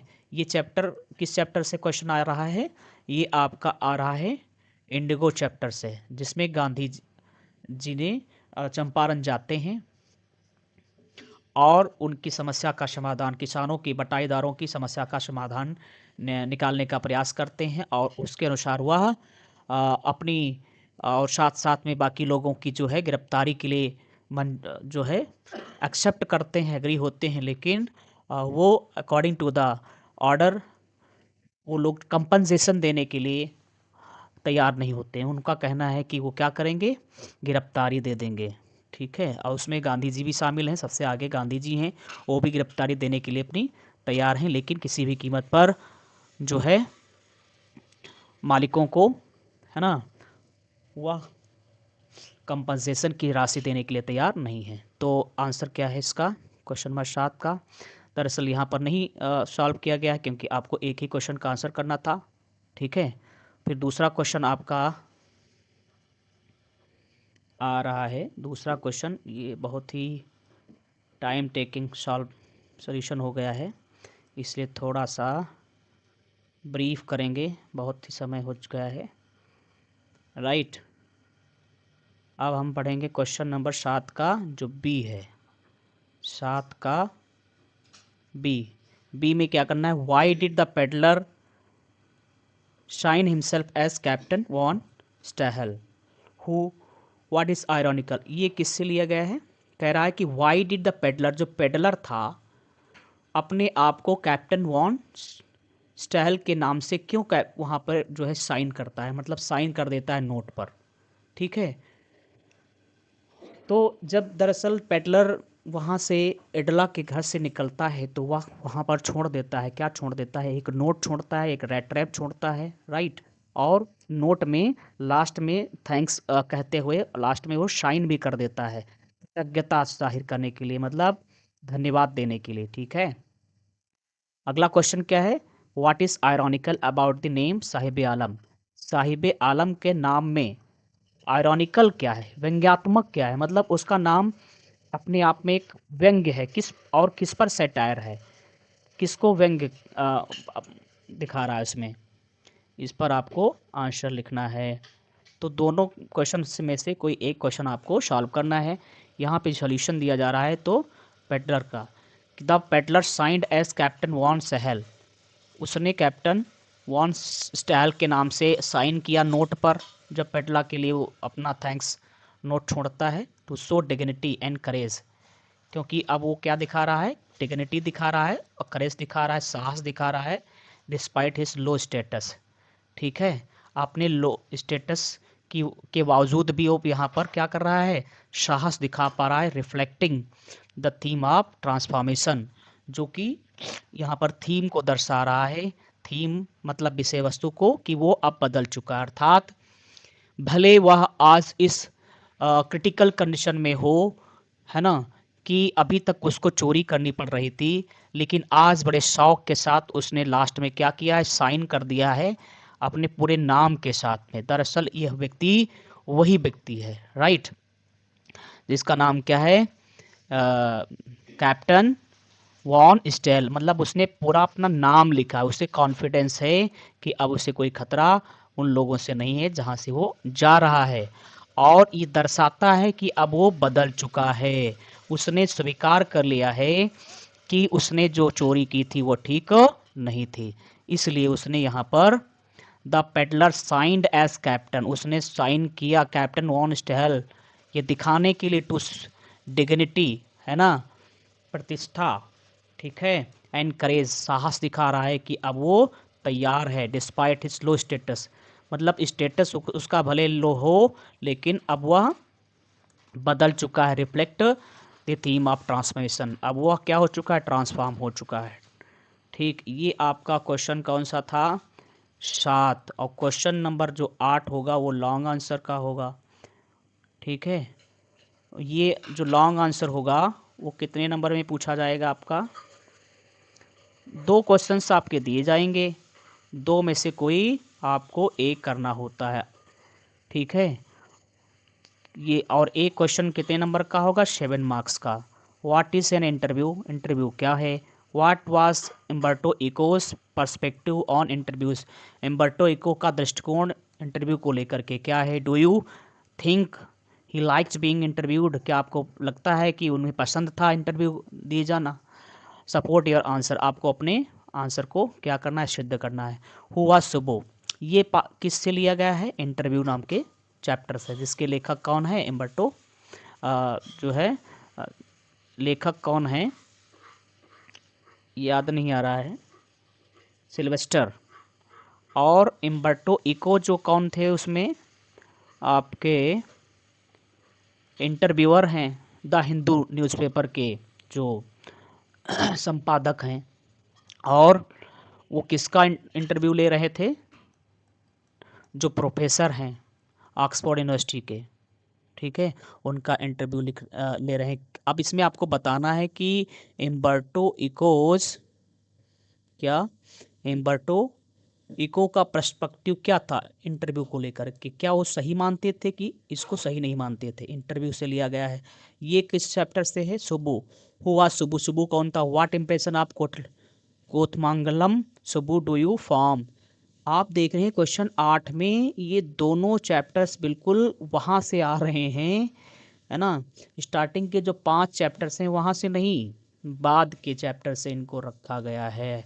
मतलब लेबल आप पेपर देखिए, बहुत ही सावधान रहने की आवश्यकता है। हु वाज सुबु, सुबु कौन था। What impression of Kothamangalam Subbu do you form on the basis of the lesson poets and pancakes. जो इस पाठ के आधार पे आप सुबु के बारे में क्या ख्याल रखते हैं आपको डिस्क्राइब करना है। तो अब ये लॉन्ग आंसर में लिखना है, ठीक है। आपको आगे सोल्यूशन मिलेगा। फिलहाल हम आगे बढ़ते हैं। Read the following. अभी देख लेते हैं क्वेश्चन नंबर 8 का सोल्यूशन देख लेते हैं साथ ही साथ में, ठीक है, कि ताकि पता चले कि हमें कैसे आंसर लिखना है। An interview is conversation. जो एक इंटरव्यू है ये पाठ, वो एक दरअसल कन्वर्सेशन है, बातचीत। Where a person is asked. Actually यहाँ पे इंटरव्यू जो है, इंटरव्यू क्या होता है, वो एक कन्वर्सेशन है, बातचीत होती है। A person is asked question to gather information, है ना। उससे क्वेश्चन किए जाते हैं इंफॉर्मेशन इकट्ठा करने के लिए। Umberto Eco believed interviews could be intrusive. उनका मानना था इम्बर्टो इको का कि जो इंटरव्यू है वो इंट्रूसिव हो सकते हैं, वो भेदिया हो सकते हैं। समटाइम्स मिस रिप्रेजेंटेड इंटरव्यूई, है ना। और कई बार उसको गलत ठहरा दिया जाता है जो इंटरव्यू ही होता है, जिसका इंटरव्यू लिया गया होता है, राइट। मतलब कई बार लोग उसका गलत इंटरप्रिटेशन कर लेते हैं उसके शब्दों के आधार पर। ही डिड नॉट एन्जॉय, इसीलिए उसने भी इंजॉय नहीं बीइंग इंटरव्यूड। उसको पसंद नहीं था कि उसका कोई इंटरव्यू ले। As he felt it invaded his privacy, क्योंकि उसका मानना था कि ये इसको उसकी प्राइवेसी को इन्वेड करता है, मतलब हनन करता है। डिसॉर्टेड हिज थॉट्स, और उसके विचारों को भी डिस्टॉर्ट कर देता है, उनको क्रोप कर देता है, राइट। ये आपके क्वेश्चन नंबर 8 का आंसर है, ठीक है। और उसके बाद क्वेश्चन नंबर 9 जो होगा आपका, वो क्या होगा? स्टांजा, मतलब पोएट्री से संबंधित होगा, जिसमें आपको एक स्टांजा दिया गया है। और स्टांजा ये किसी कविता का होगा जो आपके सिलेबस में दी गई हैं 5 कविताएं, उनमें से। Read the following state carefully in answer, और उस पर आधारित जो क्वेश्चन हैं उनका आंसर करना है। ये कितने कितने नंबर का होगा? 2-2 नंबर के होंगे। कितने क्वेश्चन होंगे? 3। तो it would be an exotic moment without rush without engine. ये बहुत ही सुखद क्षण होगा जिसमें कोई शोर शराबा नहीं होगा, भाग दौड़ नहीं होगी, इंजन का शोरगुल नहीं होगा। We would all be together, हम सब साथ में रहेंगे, मतलब भाईचारे के साथ रहेंगे। इन अ सडन स्ट्रेंजनेस, है ना। और जो स्थिति बनेगी जब सब शांत हो जाएंगे, बिल्कुल स्ट्रेंजनेस मतलब विचित्र होगी। फिशरमैन इन द कोल्ड सी, जो मछुआरे हैं समुद्र में, क्या करेंगे? वुड नॉट हार्म, वो परेशान नहीं करेंगे मछलियों को। And the man gathering salt, जो लोग नमक इकट्ठा कर रहे हैं, would look at his heart hands, शांत होकर के क्या करेंगे? अपने हाथों की तरफ देखेंगे, और कि उन्होंने अपने हाथों को कितना नुकसान पहुंचाया है। ये कुल मिलाकर के बात किससे मिलती जुलती लग रही है? कीपिंग क्वाइट से। अर्थात ये जो स्टांजा लिया गया है पैब्लो नेरुदा द्वारा लिखी कविता कीपिंग क्वाइट से लिया गया है, ठीक है। अब इसको पढ़ना है, आपको उत्तर करना है। Why would it be an exotic and strange moment. क्यों ये बहुत ही एग्जोटिक मोमेंट होगा और विचित्र होगा? क्योंकि जब सब शांत होंगे तो उस समय कोई किसी को नुकसान नहीं पहुंचा रहा होगा। यहाँ तक कि कई बार आदमी अपने काम में इतना मशगूल हो जाता है कि वह दिन रात नहीं देखता है, और अपने मछुआरों की तरह या नमक इकट्ठा करने वाले लोगों की तरह अपने हाथ पैरों को नुकसान पहुंचाता है। तो जब सब शांत हो जाएंगे, चारों तरफ से क्या होगी? साइलेंस होगी, कोई न्यूसेंस नहीं होगा, एब्सेंस ऑफ न्यूसेंस होगी, है ना। तो बहुत ही विचित्र और सुखद वो मोमेंट होगा। ये आपको यहाँ पर डिस्क्राइब करना है कम से कम शब्दों में। Why would it be an exotic and strange moment. What is the point. अब हम लिखने में आंसर पढ़ेंगे, बहुत समय लगेगा, राइट। इसीलिए हम इसको आगे बढ़ते हैं डिस्क्राइब करते हुए। What is the poet trying to indicate by without रस।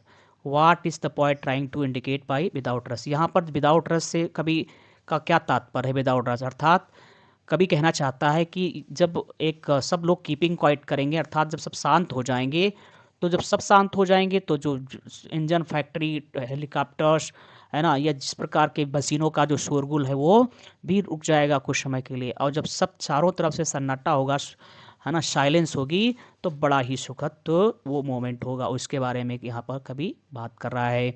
How would keeping quiet be helpful for our environment.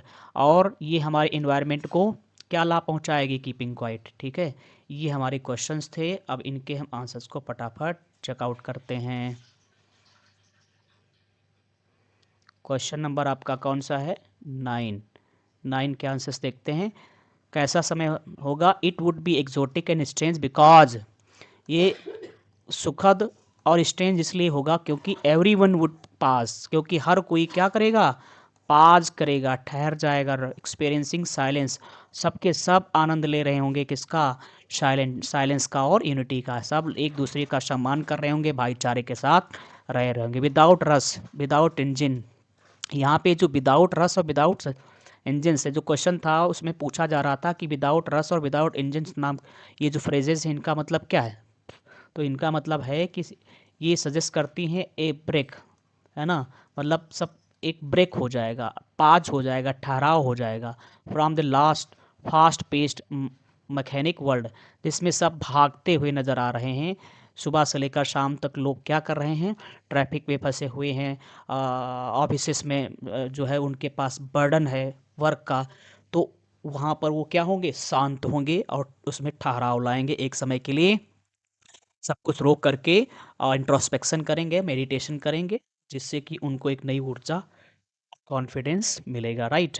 Keeping quiet helps the environment by reducing noise pollution. जब सब शांत हो जाएंगे तो नॉइस पोल्यूशन नहीं होगा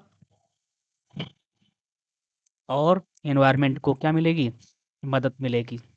अलाउिंग नेचर और रिकवर, जिससे प्रकृति में सुधार होगा, उसमें हीलिंग आएगी। तो क्वेश्चन नंबर 10 जो है उसमें आपको क्या पूछा जा रहा है? उसमें सेंट्रल आइडिया पूछी जाएंगी आपको, मतलब 3 ऑप्शंस होंगे और 3 में से आपको क्या करना है?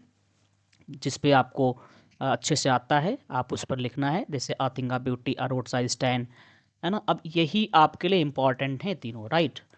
आप इन्हीं को तैयार कर लीजिए। इनमें से कोई ना कोई आपको 100% मिलने वाली है, किसमें? बोर्ड एग्ज़ाम में, ठीक है। तो बहुत इंपॉर्टेंट सिलेक्शन है यहाँ पर, और इनमें से किसी एक पर आपको आंसर करना है। तो चूंकि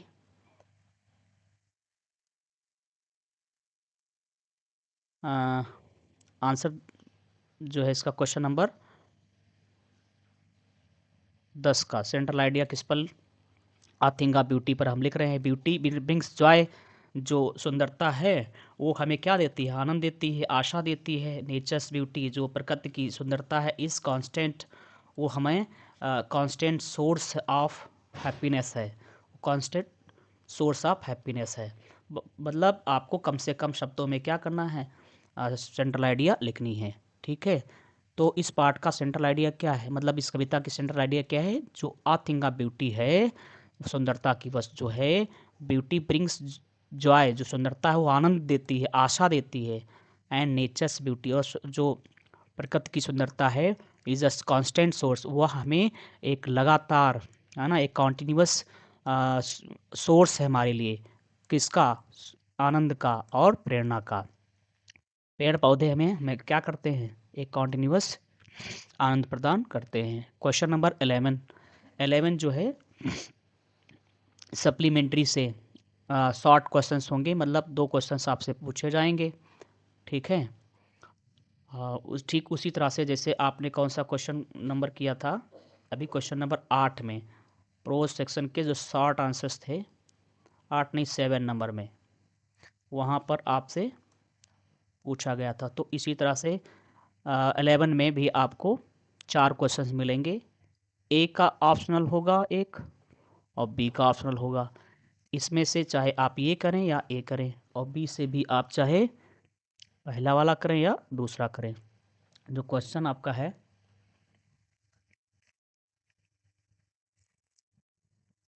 जो क्वेश्चन आपका है कह रहा है what unusual incident happened at the time of prince birth. राजकुमार के जन्म के समय कौन सी एक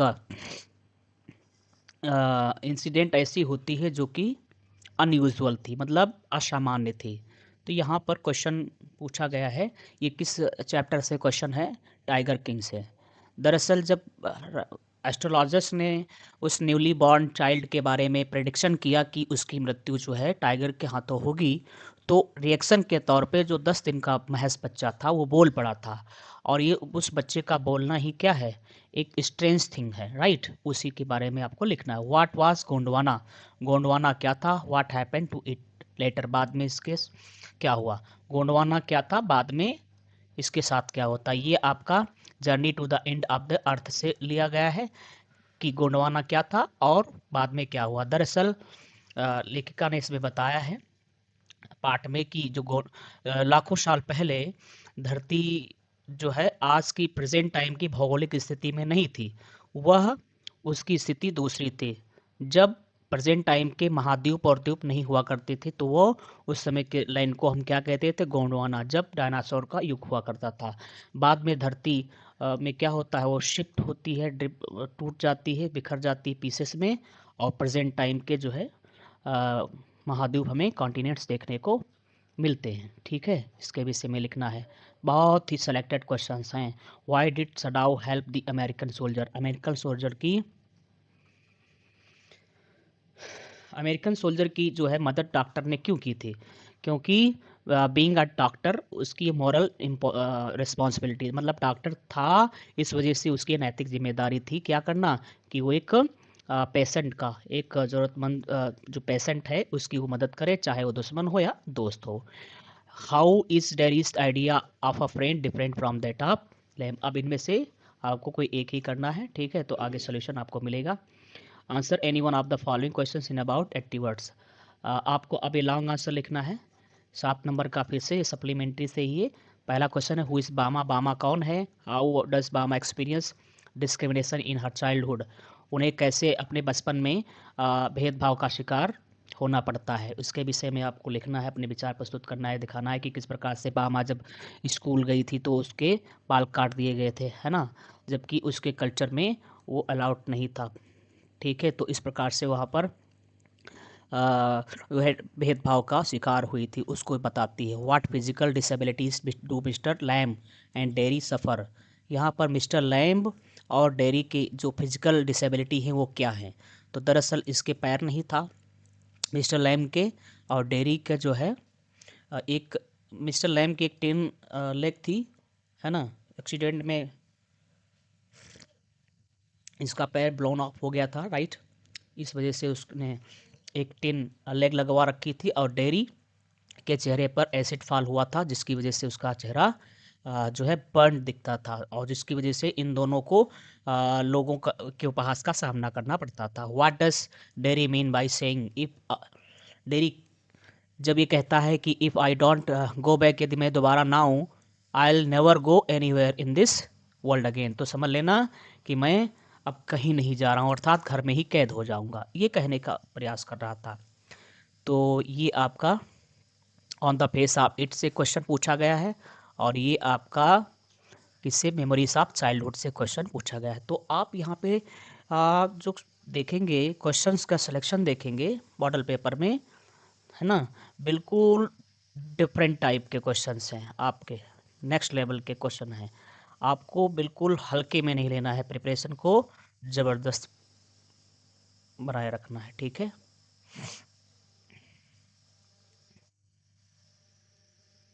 इसमें जो क्वेश्चन नंबर आपका तीसरा है, तीसरा क्वेश्चन आपका लेटर लेटर था, है ना, उसमें 2-3 टॉपिक्स दिए गए हैं और उन टॉपिक्स पर लिखना था। तो यहाँ पर आपके लिए जो सॉल्यूशन दिया गया है वो ये है, किस पर लिखा, लिंग्विस्टिक इंटॉलरेंस के संबंध में आपको लिखना है, ये सॉल्यूशन दिया गया है। इस तरीके से आप एड्रेस डालेंगे, राइट, है ना। द एडिटर द टाइम्स मतलब जिसको आप क्या कर रहे हैं, लेटर लिख रहे हैं ऑफिशियल, इस तरीके से आप इसमें, ठीक है, गैप देंगे। इसमें नहीं देंगे, यहाँ पर आप देंगे गैप, ताकि इस एड्रेस को हाईलाइट किया जा सके।